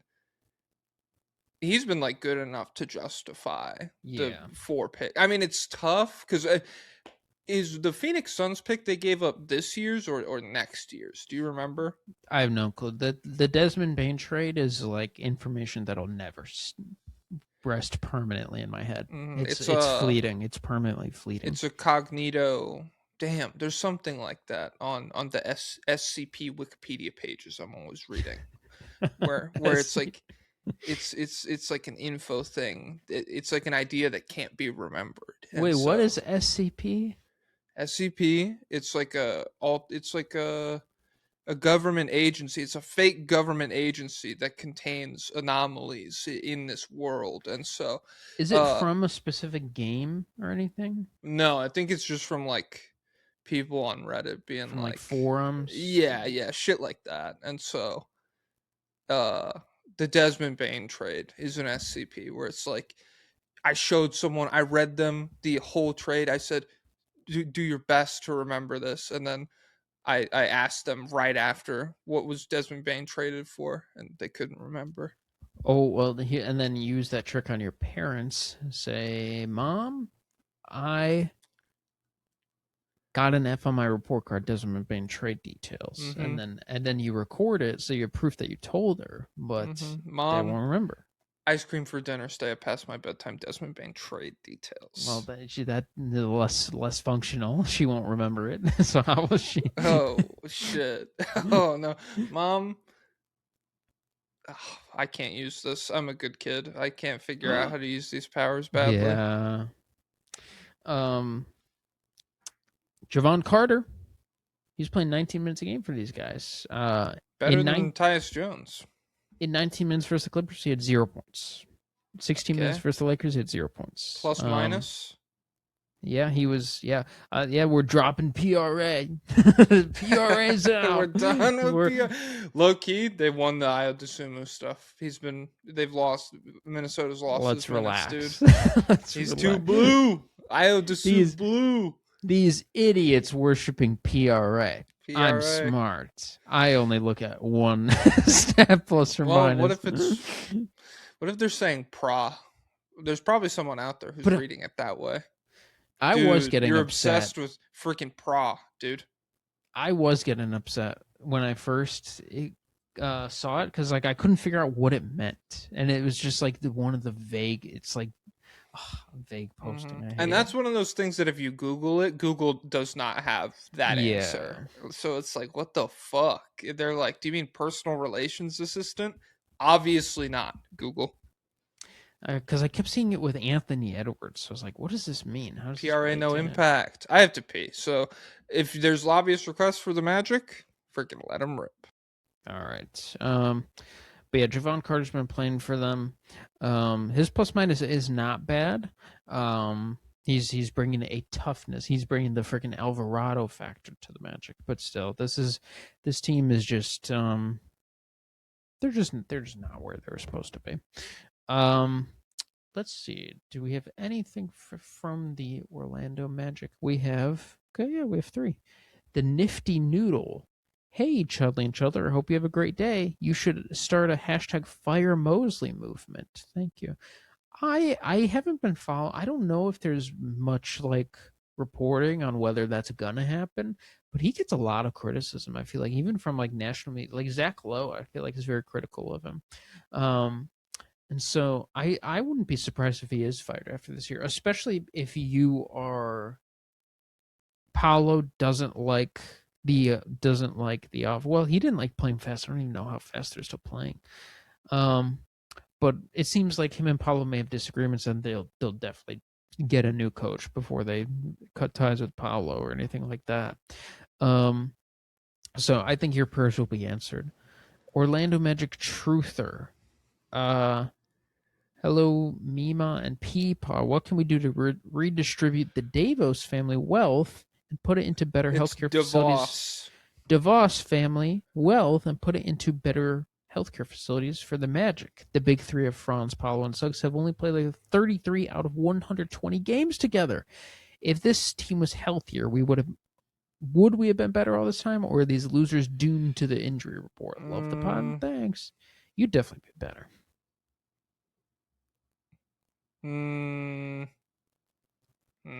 So Suggs healthy? Next. Hey, Demon. CT Commerce, so Connecticut. Pablo, why did you call WCJ a girl last episode?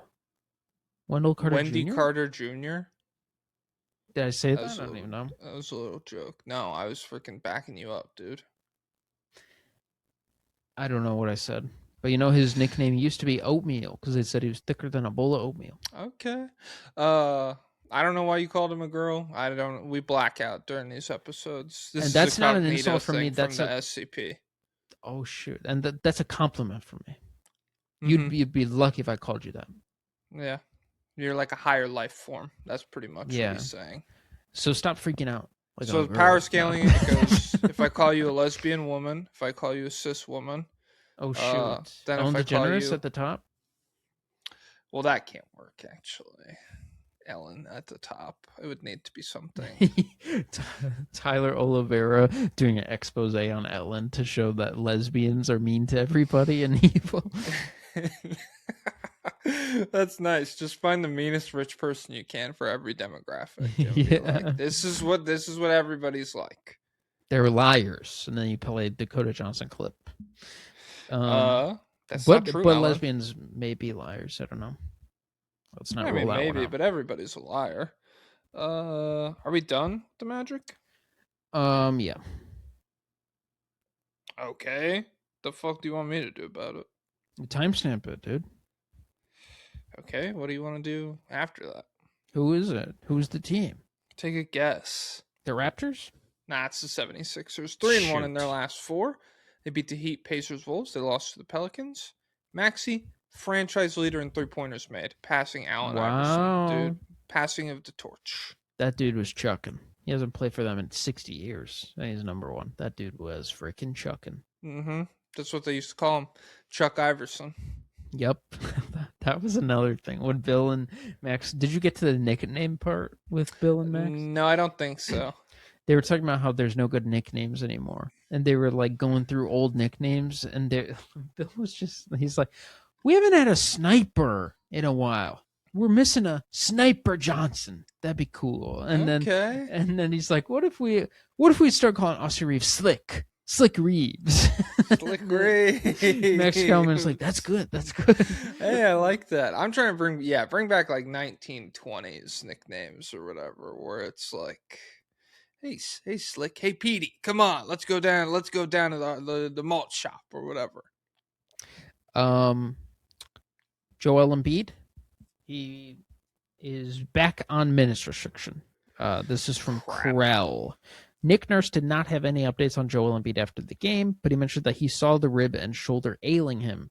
Nurse suggested he's back on some sort of minutes limit. So he was injured for a little bit. He came back, and now he's just back to minutes limits. Let's freaking bubble wrap him until the playoffs. Back to life. Yeah.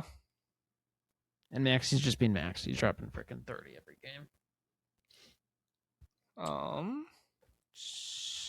Any requests for the city of brotherly love? God, there's a ton. How many, dude? 6. Well, that's where you're supposed to lie and say 3. They don't have access to the Google Sheets. That's true. Okay. Let's start from the bottom. Okay. Nick Bocic. Within the top 4 of the West, who do you think the Sixers have the best chance at beating? My brother, who know naught of ball, says the Pistons because they're young. What, do you mean the East? I think he means the East. But I actually think that if Tatum comes back and there's some chemistry issues, then maybe a good Maxey Embiid series can put something together. I don't think that's smart. Being like, Tatum's going to come back, it's going to ruin everything for them. Who in the top 4 would you target if you're the Sixers? Probably the Cavs. I don't know. They're playing good lately.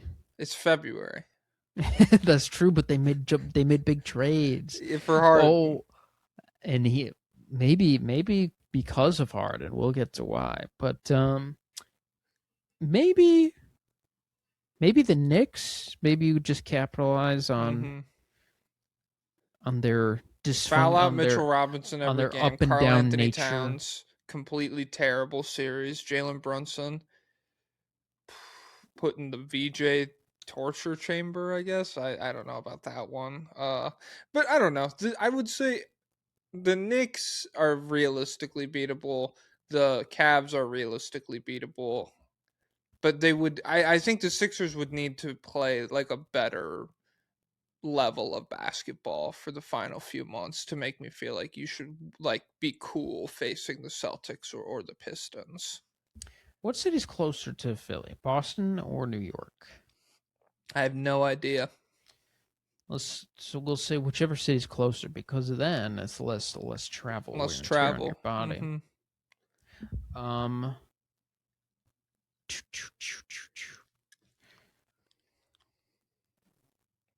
Guys, take a moment of silent reflection while Pablo finds the next lobbyist request.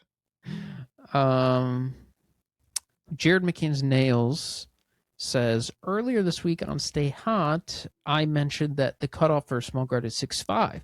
My Demon VJ is listed on B-Ball Reference at 6'4". Do you want to kill him too? No, because so VJ can't exist because can play defense. Mm-hmm. So that's And how you he's a survive. crazy athlete. Yeah, he's one of the good ones. He's one of the few Calm down. freaking good ones. Okay. What's next? Let's see. Let's see. Let's do it. Well, we have a. Yeah. All right. I'll do this one. I'll do right. this one from Mayor Kel Bell. This is not really a request, more so of a rant, as my team is owned by an Epstein associate who sold my favorite young and up-and-coming star Jared McCain for a bag of Fritos, like the last bag of chips that nobody wants from the value pack at Costco. We got back a late first and second round picks. How valuable. Can't wait for them to mismanage another draft pick. I love the Sixers organization. As that smelly, rotten piece of feces walks around, he already owns the Washington Commanders and New Jersey Devils. He's clearly just a Jersey guy. Go acquire the Nets and get out of my city. Also, Maxey and VJ are the shining rays of light granted from heaven above, and Embiid, the GOAT of all time, stay healthy, please, has a 9-2 head-to-head versus Jokic, by the way. Love y'all keeping up. Okay. So what's the question here? He said not really. I think request more of a rant. Okay. And then let's finish with this one. This is from Slabius Tom. Hey fellas, Maxey just made the most threes for a Sixer ever, but it made me realize Rocco was third on the list over a similar amount of games. Who would you take prime Rocco over in the current NBA? Over Maxey? No, it would not be like all-star level guys, but it would be close. He was crazy. I like prime Robert Covington. It would go pretty high. Where it's like, how many 3-and-D wings would you take him over? Most, probably. Like, prime Robert Covington versus Herb Jones, three-pointers not falling. Who you got? Probably Rocco. Wait, 3-pointers not falling for her? Yeah, definitely Rocco. 33% for Herb. Yeah, definitely Rocco. I might have to take Rocco over Maxey for ideological consistency. Mm-hmm. I'm not worried about shit like that. Because I wake up and do what I want. And it's like, what are you going to do about it? Write a lobbyist request? You were inconsistent. I'm not going to read it, bro. I'm going to say skip that one. He would scale pretty freaking high for me. I'll tell you that much. But yeah, just screw the Sixers. It is crazy he's third. Well, I guess they haven't had a lot of snipers, but I feel like JJ in his limited time should be there. But his little cracker was probably injured. Yeah. Pasty dude. The Toronto Raptors. The Raptors are, what are they? 2-2 in their last 4. Beat the Bucks and the Bulls. They lost to the Thunder and the Spurs. Very funny Thunder loss where they lost by 9. Every other Raptor had a negative plus minus. Brandon Ingram was minus 30 or minus 23. And then in 32 minutes, Scotty Barnes was plus 18. And so I thought that was funny. Interesting that he can't uplift his boys like that. He's selfish. He takes all the plus minus for himself. Okay. This is from Ryan Wolstadt. The Raptors are the 20. Was this guy a sheep? No. What's next? Ryan Polyester Blendstat? This is a serious reporter from Toronto, dude. This is Canada. You can't joke around with journalists like they. The Raptors are 26th in fourth quarter. Okay, stop. All right, they have the 26th ranked fourth quarter offense. Their freaking third quarter offense is 5th. So we just fall off the rails. We gotta hypnotize them, dude. We had lights go out, alter the scoreboards, make them think it's still the third quarter. Mm-hmm. Well,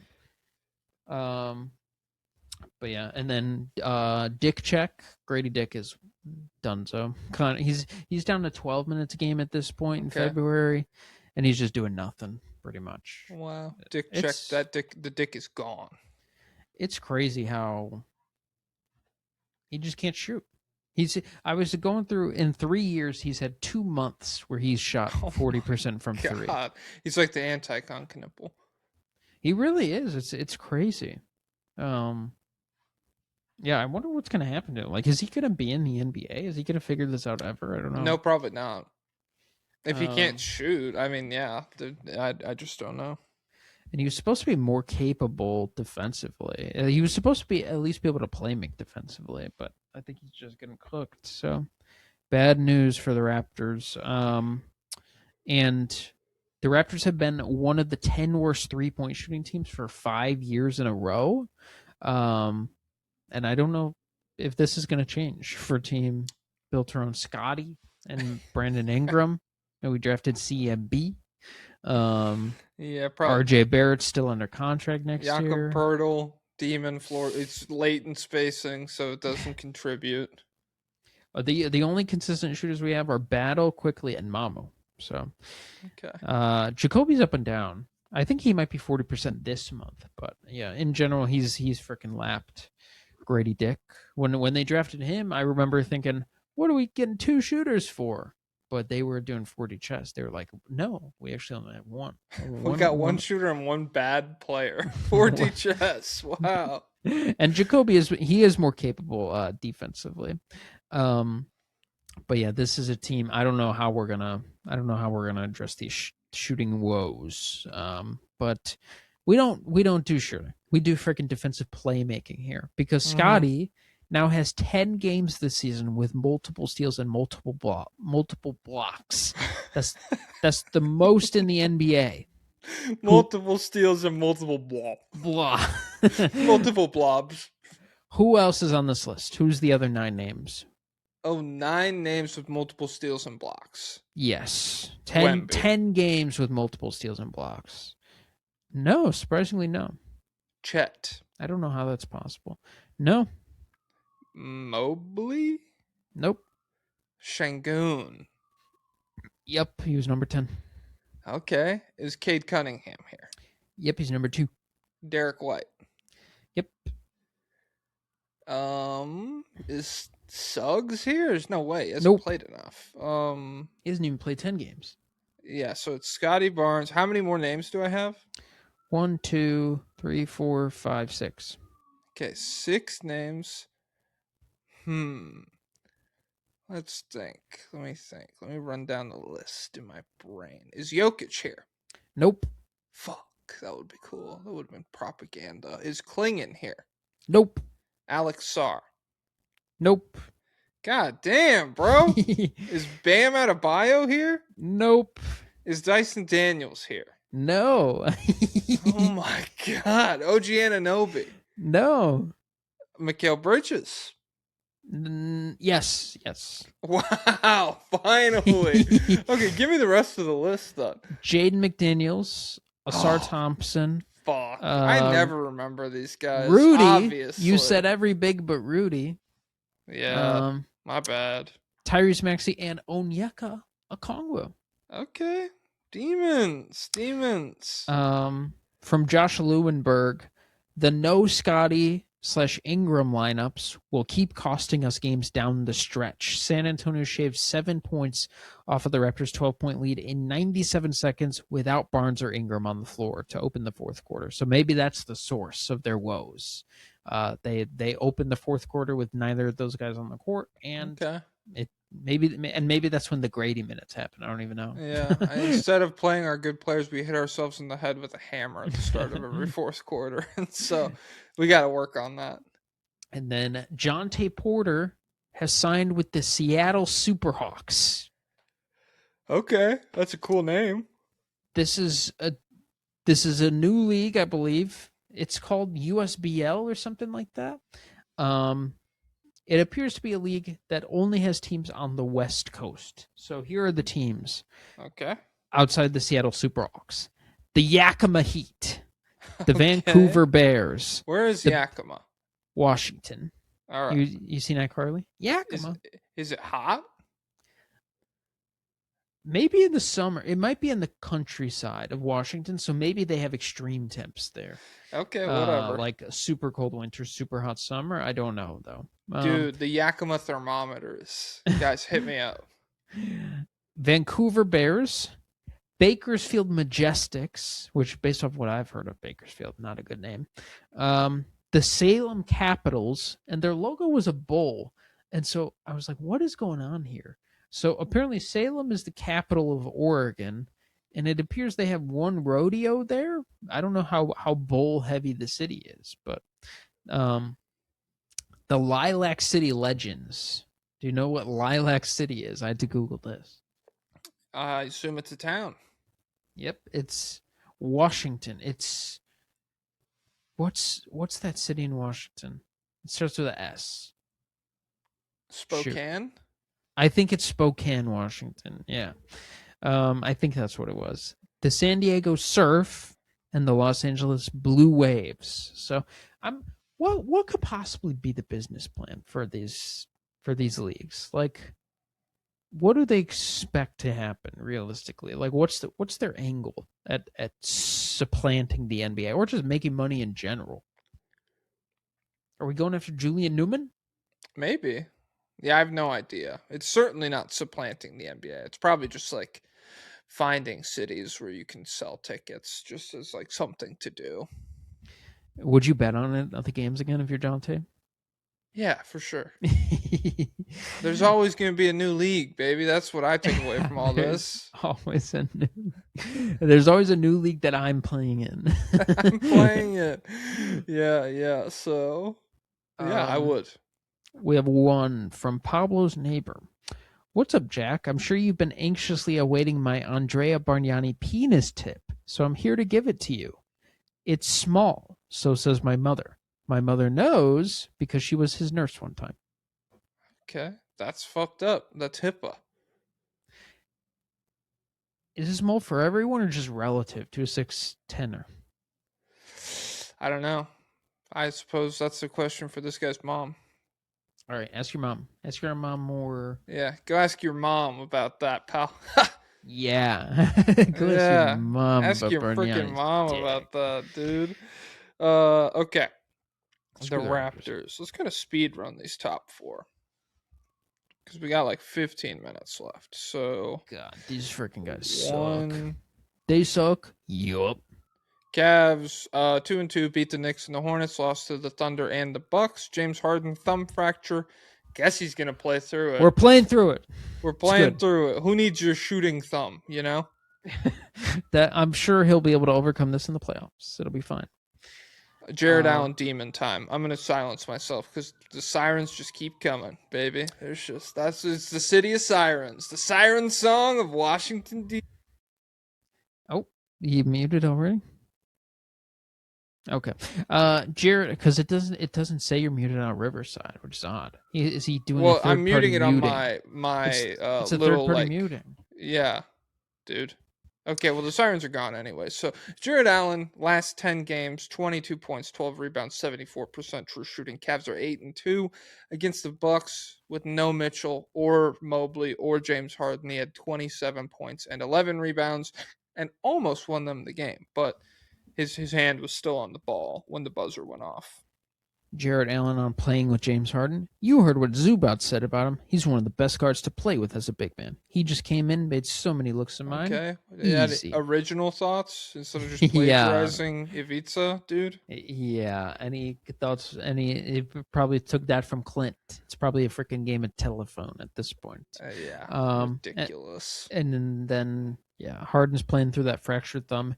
Jeff Stotts said, the thumb is made up of two phalanges. Harden's break involves the distal phalanx, which is the tip of his thumb, and is non-displaced. This is a best-case scenario for a quick return. Players to suffer this injury and avoid surgery miss an average of 6.5 games, 17 days. So, would you rather... I'd say don't play through it. Screw it. We'll give up to 17 days now to get you 100%. He didn't play in the most recent game. No, I think that's what it means. I think he will rest the 6 or whatever games and not get surgery, which I guess that's probably what I would do too. I hope he does, because I thought it sounded like he wants to try and play through it at some point. Yeah, but I think he'll let it heal the way they're describing. I think surgery would just like maybe sideline him for the rest of the season or whatever. Let's see if there's any Cleveland Cavaliers. Maybe. No. Okay. That's Frauds. great. That's great for the speed run. All right. Wait. That's really good. The Knicks. God fucking damn it, my phone can't type right now. I'm typing in fucking wingdings because it keeps switching to the symbols page instead of my actual letters. The Knicks are 2-2 in their last 4. Beat the Bulls and the Rockets. Lost to the Pistons and the Cavs. Great comeback win against Houston. Came back from down 18 points, but then against the Cavs they failed to score 100 points, and then obviously they got nuked by the Pistons for the 3rd time this season. Swept in the season series against the Detroit Doesn't Pistons. mean anything. No Jaylen Duren in any of those games. No Isaiah Stewart for the last game. They'll ruin it. Yeah, they'll lost by an them. average of 28 points in these matchups. So small sample noise. No, it's the loudest 3 games you've ever fucking heard, dude. Versus the Rockets, Brunson was 2 for 8, and then he checked in with 6 minutes left and went freaking 4 for 4 in the clutch. Beast Holy mode, crap, dude. Cat is having a bounce back February after having a horrific January, scoring wise at least. A jaded January. Fabulous January. February. Yep, we're gonna see if there's a magnificent March or a malicious March. Josh Hart, he's still freaking 40% on the year, and I saw a graph where he's one of the top pull-up 3-point shooters in the league. Now on what kind of volume?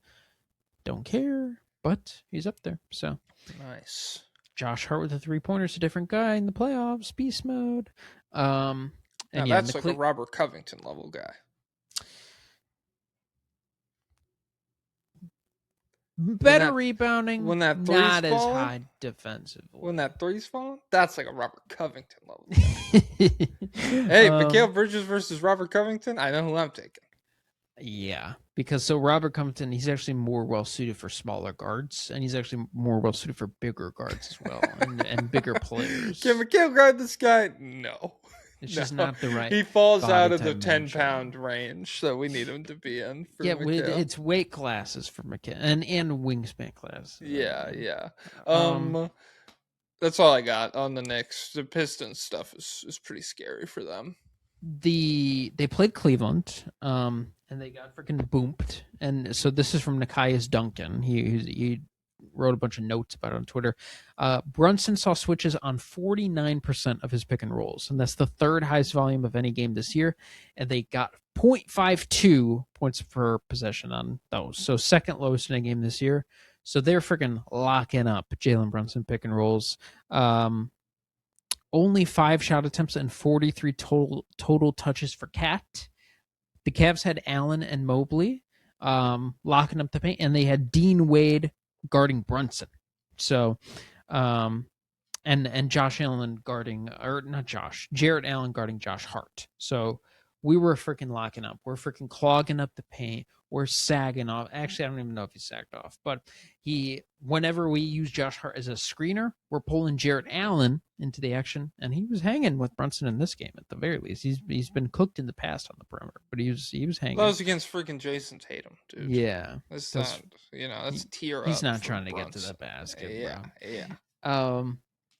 New York tried to counter by getting Harden switched on and then getting Cat into the action so he could screen, but it just didn't work out. So I'll tell you what, freaking Drippy Dean, I think he had like 3 blocks and 2 steals, or 2 steals and 3 blocks in this game. He was going beast. Dude, do that 9 more times to be on that list from earlier. Okay, we got 9 games left. So what's the over-under on Dean being on that list? I don't know how to set odds. Plus a bajillion, minus 10,000. I don't know. Tail that. But yeah, the Cavs. I'm feeling better because we got Keon. He did have a good game. Yeah. Against the Bucks, he played pretty well. We got Drippy Dean back. So who even needs Max Strus? Who needs him? Not me. Not me. Not me. Oh yeah, there are no Cleveland Cavaliers. Oh no, wait. Well, we're talking about the Knicks. Fuck. Oh yes, Did we just I'm talk talking about about Harden for so long? Okay, my Yeah, bad. no, I was talking about the Knicks Cavs game. Yes. Um, Okay. Okay, New York Knicks. Okay, we got some. Um,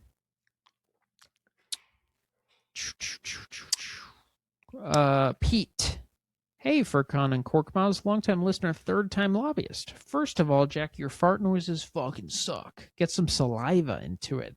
Now, basketball question. I've seen a lot of doubt about the Knicks going into the playoffs because the defense sucks and Cat is playing like shit. Uh-huh. But this doesn't seem to account for the fact that Brunson is reliably a top 5 player in the playoffs. Every year, the haters like you get proved wrong. Spread some propaganda about how the regular season Knicks undersell the Was he top 5 last transcendence year? of Brunson and how you're underestimating them. Hey, go watch the Knicks fucking and Pacers 4. series again, dude. I know you're probably trying to blame anybody except for him. But... Was he bad? Was he injured? I don't know. If he played bad, probably. But if he played good, he was healthy. Every Knicks series blends in with me. So like I'm Dante DiVincenzo's always there in my memory. Mm-hmm. I'm like, remember when Brunson got 2 feet in the paint and scored? Fuck. Well, man. Never seen that from anyone else. Yeah, I don't know. It's just like if Brunson. Well, first of all, this is one of the less inspiring regular season stretches from Brunson in a while. He's been pretty mid for like 20 games at this point. He's been like 23 or 24 points per game on just like okay efficiency and stuff. And so I think he'll still be what he's been in the past in the playoffs, but with Cat also, like it's 2 guys that are terrible on defense and that teams are going to be very happy to see on switches and stuff. And so I think like the high end outcomes for this pairing, you're still in dog fights with very good teams and stuff. Max Serafini said, "Hello, Mr. and Mrs. State of the League. Sorry, Jack, but you have long hair and Pablo clearly wears the pants." I called dibs on being the girl, so you didn't assign anything there. I took freaking agency. Oh shoot! It's like when the cats and the rabbits, they're because rabbits think getting groomed is I'm dominating you, and the cats think grooming someone is dominating them. Okay. So that's what you and this lobbyist. It was an aura clash, but you're both right where you want it to be. Okay, whatever. How much you buy into the on-off number saying Cat is prime Kevin Garnett and Brunson is Ish Smith? Thanks. Well, no PRA here, so that's true. Yep, that's true. That's true. And Kevin Garnett, they played together when they were on that magazine. He taught cover. him. Mm-hmm. He taught him how. And has Ish Smith played with Brunson? Maybe. He's played entirely everywhere. Possible. Yeah, was he in? Dude. He could have been in Dallas. Was he? He could have been. No, we didn't know. No, we first didn't know. Yeah, I wish we could know. I don't know. Is this true? Does he have crazy on off? Yeah, I think Brunson's on off stuff is not great this season either. No, Cats is great though. I guess. I don't know. Let's see. Let's pull up cleaning the glass. Let's see if my computer can frickin' handle it. Can you still hear me? Oh shoot. Sorry, I muted myself on accident. I do still hear you. I thought it's bad timing. Yeah. Can you still hear me? Oh God. Am I cleaning the glass? No. Okay, yeah. The Knicks are plus 10 difference with frickin' Cat on. So that's cool. Yeah, they're way better with him on both ends. Interesting. What do the Twitter guys say about that? I don't know. I'm sure there's an explanation for this, but I don't know what it is. We'll have to ask Ben Taylor. Okay. And I do not buy I do not buy into Carl Anthony Towns being. Yeah, I know that's not true. So we can start from there. You know, we can start weeding out the noise with what we know to be true. I'm more open to Brunson being Ish Smith than I am Towns being KG. Yeah, you know. I've seen crazier things. The Celtics are 3-1. They beat the Warriors, Lakers, Suns. They lost to the Nuggets.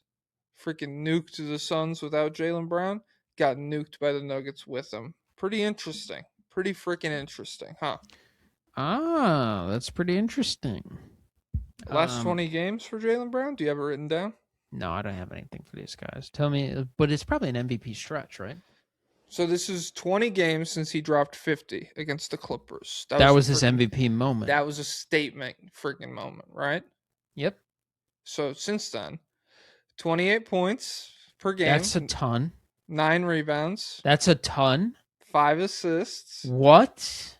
52% true shooting. 3.6 turnovers per game. He has to carry a huge load. Oh, that's true. What's the record in this span? This is tough because we are looking through pixels and stuff when we watch the Celtics. Yeah. And from aerial angle.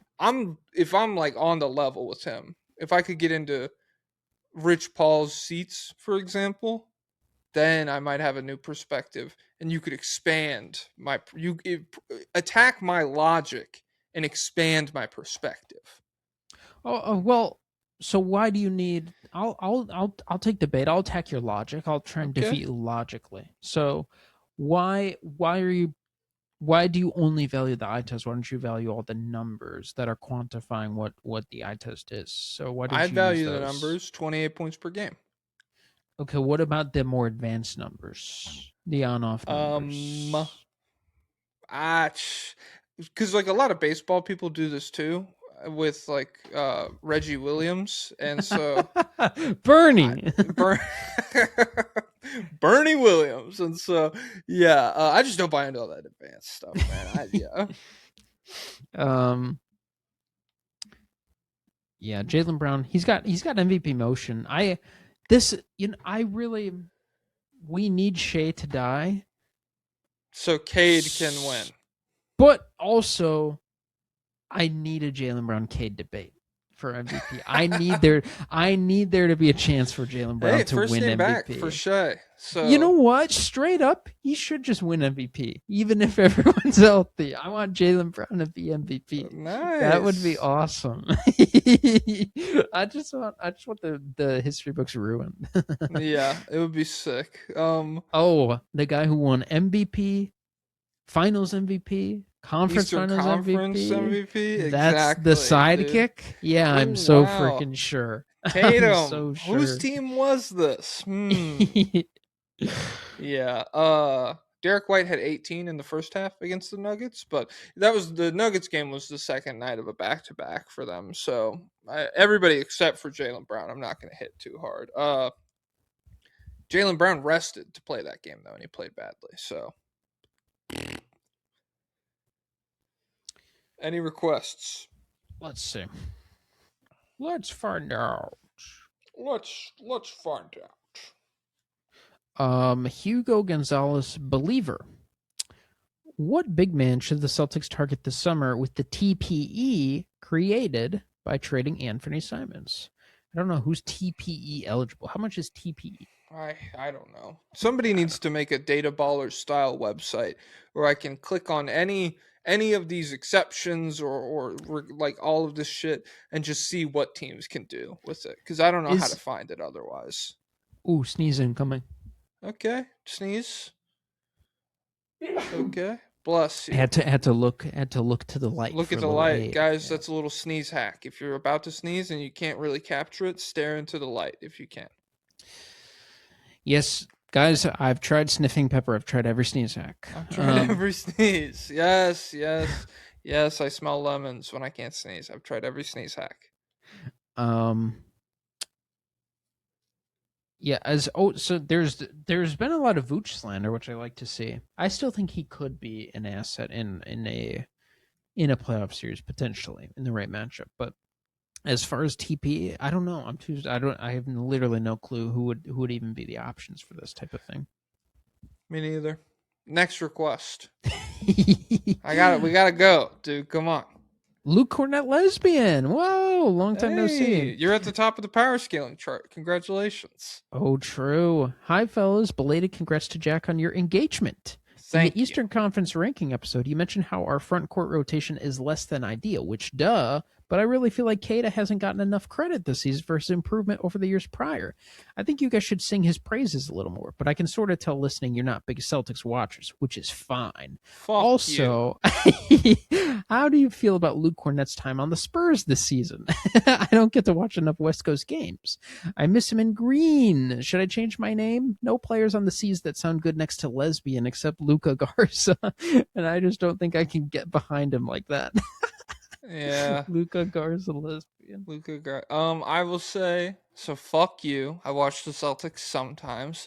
We were both fairly big Nemias Keita people. Like, I was not someone who's like Keita's complete dog shit. He has been good for them this season. I think it's been helped by the fact that Derek White is so good at rim protection that like you don't need an insane big to be able to survive out there. But Keita's been really solid. Luke Cornett. Didn't I bring up with Hoop Venue about how he's at the top of all the metrics? But maybe it came off like I was making fun of him, and I didn't believe it. But I think Maybe. Kid is solid. Yeah.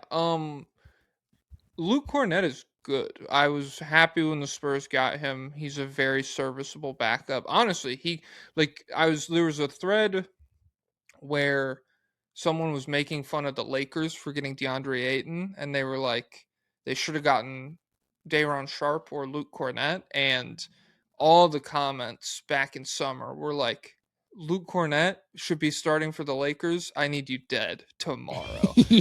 And so I'm sure if Lakers fans got that option right now, they would 100% pick Cornett. He's better than a lot of centers. Just, it's nice.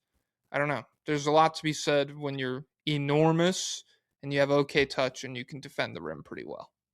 Yeah, I've come around a little bit more on Cornett, but I still am dubious about him in a playoff series. Well, it'll be in terms of like guys I'm scared of for the playoffs. There's a few names on the Spurs that we get to before I start talking about Luke Cornett. Well, imagine Luke Cornett trying to dance with Darius Acuff out at the 3-point line. You think 49's a lot of points? Just wait till that happens. Yeah, try double that. But so for the nickname, how about Keita? And I don't know if I'm allowed to say this. The Q word, Keita. You know, Quantum? no. UEER. I think it's not offensive anymore, right? Like okay. they We're going to err on the side of caution. They self-describe, I believe, but I don't know if it's for me or not. Okay, Keita. But yeah. Yeah, you could do that. Little alliteration. It would. That's what the problem with Jokic Joestar is. It takes people a long time to figure out that the J's are pronounced differently. So people might be saying, Keita Kier or something like that, and it's like, no, dude, the QU in Keita and the QU in that other word are different. It's a shame because you could be Garza gay too, but yeah, Luca lesbian. Yeah, but he just doesn't have that kind of motion. Jason Tatum lesbian, that's awful. Jaylen Brown lesbian, that's awful. Derek White, woman lover, something like that. Hugo Gonzalez. Okay. Hugh Hall, because there's this a little sort of deep lesbian jokes. They joke about U-Hauls because they move in together so quickly. So, but yeah, I'd say. Damn, I'd never heard that. That's funny. Yeah, you're just not in the lesbian trenches like I am. Oh, I knew a lesbian one time who did move in with a girl within like really quickly, so fast. But I have never heard that U-Haul joke before. That's hilarious. Damn, that's good. That's good. Any other requests for the Boston Celtics? No, there's just those two. Okay, let's do the Detroit Pistons. Okay, let's wrap this bitch up. Yeah, and put some tape and staples on it for certain. Yeah. Was that cool, guys? Yes, it was cool. Thanks. The Pistons. They pissed tons down their legs. Just kidding. 3-1 over their last 4. Beat the Thunder, the Bulls, the Knicks. They lost to the Spurs. Cade Chuddingham, the mayor of Chudsville, versus the San Antonio Spurs. 16 points, 28% true shooting. But 10 assists, 3 turnovers, and 5 Whoa. stocks. This is called freaking ancillaries, guys. I don't even know if that's what that means. I've just been seeing that word on Twitter a lot. So turnovers matter, right? Yeah. Because PRA, points, rebounds, assists don't matter. But yeah. So are you saying every stat outside of PRA matters? do they care? About turnovers? The About people who are pro or anti-PRA? The anti-PRA, do they care about the rest of the traditional stat line? They definitely care about turnovers because they care about the turnover economy, I would guess. Oh, the economy. yeah, turnovers. So PRA, BST don't matter, but the economy of turnovers. PRA, BST? Block, steals, turnovers, dude. Prabs don't matter, but the economy of turnovers. Where's fit in this? Prabs fit? Where's fit FTA to FTM? I don't know, dude. So yeah, I think the possession battle makes turnovers matter for them. Okay. Jaylen Duren? You go, sorry. No, do you think are the people the possession battle is the new meta? Are there people watching at the high school basketball teams with no shot clock that just hold it the whole time? They're like, this is perfection. This is peak, dude. This is what Adam Silver, if you could do one thing for me, please take out the shot clock. What if every time we dribble, we add a second to the shot clock? Mm-hmm. What if every time you dribble, it's a turnover? What? Passes only, dude. That'd be so epic. Like an extremist, like someone who just hates over dribbling. Yeah, Cam Thomas averages 60 turnovers a game, and that's real. These are turnovers, dude. Yeah, this is my own stat.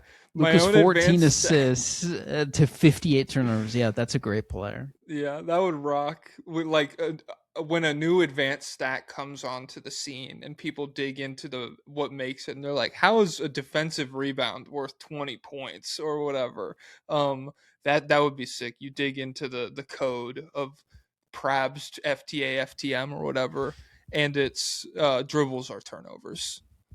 People get so mad about Ben Taylor is the first person I saw who did hand track. He made his own stats by he watched and tracked stuff and made stats off of it, and now Ben is doing that with some draft prospects, and people get so mad. Yeah, they hate him, but I think they just hate him anyways. This is fake, dude. You made all these stats up. Made it up. This is not from the computer. Newsflash, genius! It's all made up. This doesn't come from the computer. This is coming from you, dude. I'm not gonna fall for this human error. You know what's real? You know what's not made up on the computer? Freaking Paul Reed, dude. Whoa. Since Isaiah Stewart's suspension, he turned into a basketball. B-ball Paul. 15 points per game, 6 rebounds, 4 stocks, 64% true shooting in 24 minutes per game. He fell off against the Spurs and the Thunder, but he had 3 straight games with at least 15 points. And so that was cool. And then Jaylen Duren, 3 games since he got suspended, 27 points and 14 rebounds on 69% true shooting while being guarded by Chet, while being guarded by Victor Wembanyama, while being guarded by Guerschon Yabusele. So Luke Cornell lesbian do things he won't. Okay. Oh, nice. That was a bar. I forgot about that. Nice. Yeah, I don't have anything else on the freaking Pistons. Well, chop requests. Let's go. The Trom Stoner. Hi there, State of the League podcast. First off, I want to say that I really enjoyed the Oscars podcast, Jack. The constant talk of one battle after another convinced me to watch it with my girlfriend last night, and it was really, really good. Anyways. It's the best. Oh my God. I'm calling in a Black Hawk 10. You don't even know what that is, dude. Oh, shoot. When can I expect my Pistons to become a respectable 3-point shooting team? Will it be before the playoffs? Next year? Never. Let me know your thoughts and have a great day. Probably when they add more shooters. Definitely not this year. That's for frickin' sure. Maybe. Will it be before the Raptors? Yes. Yeah. Oh, shoot. Okay. Asar A SAR asylum employee left two messages. Okay, I'll pick this one. Hi, it is I, the Asar Asylum employee. I'm being sneaky and asking one basketball question today. Is Cade the most underrated defender in the NBA? His counting stats are obviously nice, but he does a great job moving his feet. He has really put in the effort on that side of the ball this year. My second question is, what is the outro song? Who made it? Where can I listen to it? Someone please get Steve Lacy on this beat. It is two combined free YouTube samples. Yes, we made every song. We made all the songs on this podcast. We made every song. And I have the links. We've linked it before, but I don't know. You need to open two separate Google tabs and press play on both at the same time, and that's how you can get it. One of the songs is like and it's someone Adventure Time music. I don't know if it's a cover of an Adventure Time song or if it was a song that was literally in Adventure Time. But and then the other is a what's his name? Gene Dawson type beat. Shane Dawson. No. Okay. God, his documentaries used to go so freaking hard, dude. That's when I learned people make hundreds of millions of dollars. Yeah, Jeffree Star. She's crazy. But Cade, underrated defender? I don't know. I would say the most underrated defender is probably someone people think is bad at defense, but is actually like good to okay. It honestly probably could be him. People act like he's like awful right now. And in I think it might have been their Heat game. Anthony Edwards had 25 points in the first half, and he finished with like 30. And down the stretch, Gobert force fed them. That went. Oh, it was against the Blazers because it was him and Klingon just rebounding bricks from each team, and that's like what decided the game was defensive rebounding and stuff. And so yeah, it could be Gobert, but Cade is, I would say he is underrated, although I don't know how long it will last for, because as him and Luka heats up as like a conversation, I think that's something that will really be put under the microscope, is how much better Cade is defensively. Drippy Dean Wade might be more underrated defensively. Maybe, but maybe not. Also, let's go to Asar Thompson Enjoyer. Hello, Studio and Ghibli. The Pistons are currently barely the third best odds to win the Eastern Conference Finals, despite having the most impressive regular season. I'm struggling to understand why. The argument I hear is that the playoffs are completely different than the regular season, and teams will scheme around their lack of shooting. And while I do see that as a real problem, who will be beating them in the Eastern Conference? It's not like the Knicks, Cavs, or Celtics are without their flaws. I just see Detroit's defense as the most promising thing to bet on amongst all those teams. What are your thoughts? Oh, and your mom's gay. Not said in a homophobic way. # woke. Okay, well, that wasn't woke at all, dude. You're a jerk. I know. And I'm going to hate on the Pistons because of it. I don't know. We just kind of consistently see in the playoffs that, like, if you're a good defense, it is nice. And then so a lot of times those games boil down to who the most consistent offensive player can be. And Cade rocks. I love Cade. Turnovers don't matter, obviously. But I do think we will really see him, like, made to be a scorer in the playoffs. Like, teams will be making him beat them with his scoring. And I don't know, like if it's like tied 5 minutes left in the fourth quarter, it's him versus Jaylen Brunson or something, the way we saw it last year, kind of. Yeah, that's definitely a situation where you could lose. So I would still like to see them higher than third in terms of odds, because these are specific situations that I'm describing. But yeah, I don't know. I don't think it's like a given that they come out of the East. There's just not a big enough talent disparity with any of these top teams in the East to where like someone could stand above the Heat as like the no doubt favorite. So yeah, there's no Gojo here. This is freaking farmers and stuff. These are freaking grade 2s. Yeah.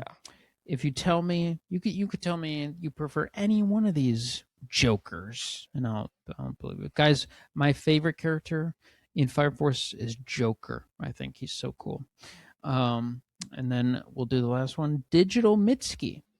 with all the highlight blocks that Cade is showing off and his pretty good perimeter defense, he kind of reminds me of second Cavs LeBron at 86% full power. Am I delusional, or is Cade the evolution of the heliocentric point forward? Thanks, and free Palestine.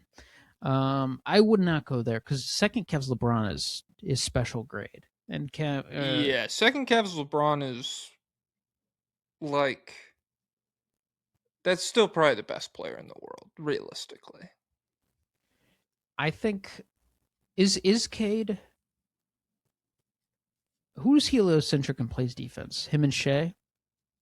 I guess. But anyone I else? would say he's been better than Shea defensively this season. And B, I don't know. Like, I guess you could call him the argument of like the advancement of the heliocentric position or whatever. But he also just feels like less heliocentric to me, where there are other things that happen with the Pistons offense, I guess. But yeah, I don't know. I'm fine saying that's the next evolution, is that these guys get worse offensively, because he's worse on offense than like prime James Harden or something, but they are survivable, if not very good defenders. I think the evolution of Cade will not be. The evolution of Cade will come when he's less heliocentric. So I'm not counting on him like, and maybe that's up in the offense and the defense. Is that like Luka and Harden, they kind of like exponentially scale up the more heliocentric they get, whereas if you take the ball out of Cade's hands, he could get better. And I don't know if that's something that you would say about like Harden or Luka. I was thinking about this with Luka. He'll never play defense. Like, I just don't think that could ever happen. Like, he's got as much of a chance at playing defense as Trey does. And he's got as much chance moving off ball as Trey does, really. But I do think he could make up for a lot of the criticisms just by playing faster, just by playing like Magic Johnson ball, just like throwing more passes. I mean, a lot of that is the refs. Like, it's crazy that like him arguing with the refs is as big of a factor in games as it is. Yeah. Well, that's for.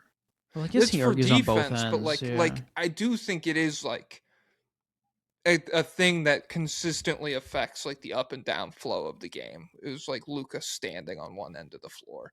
And he also is not in great shape, so I don't think he wants to run up and No, down yeah, all I the don't time. think pace is like his advantage right now. Okay, I gotta end this because I gotta dip. So, okay, David Robinson, freaking take it away. Oh wait, basketball is an endurance race. Whoever's got something left to give in the fourth quarter wins.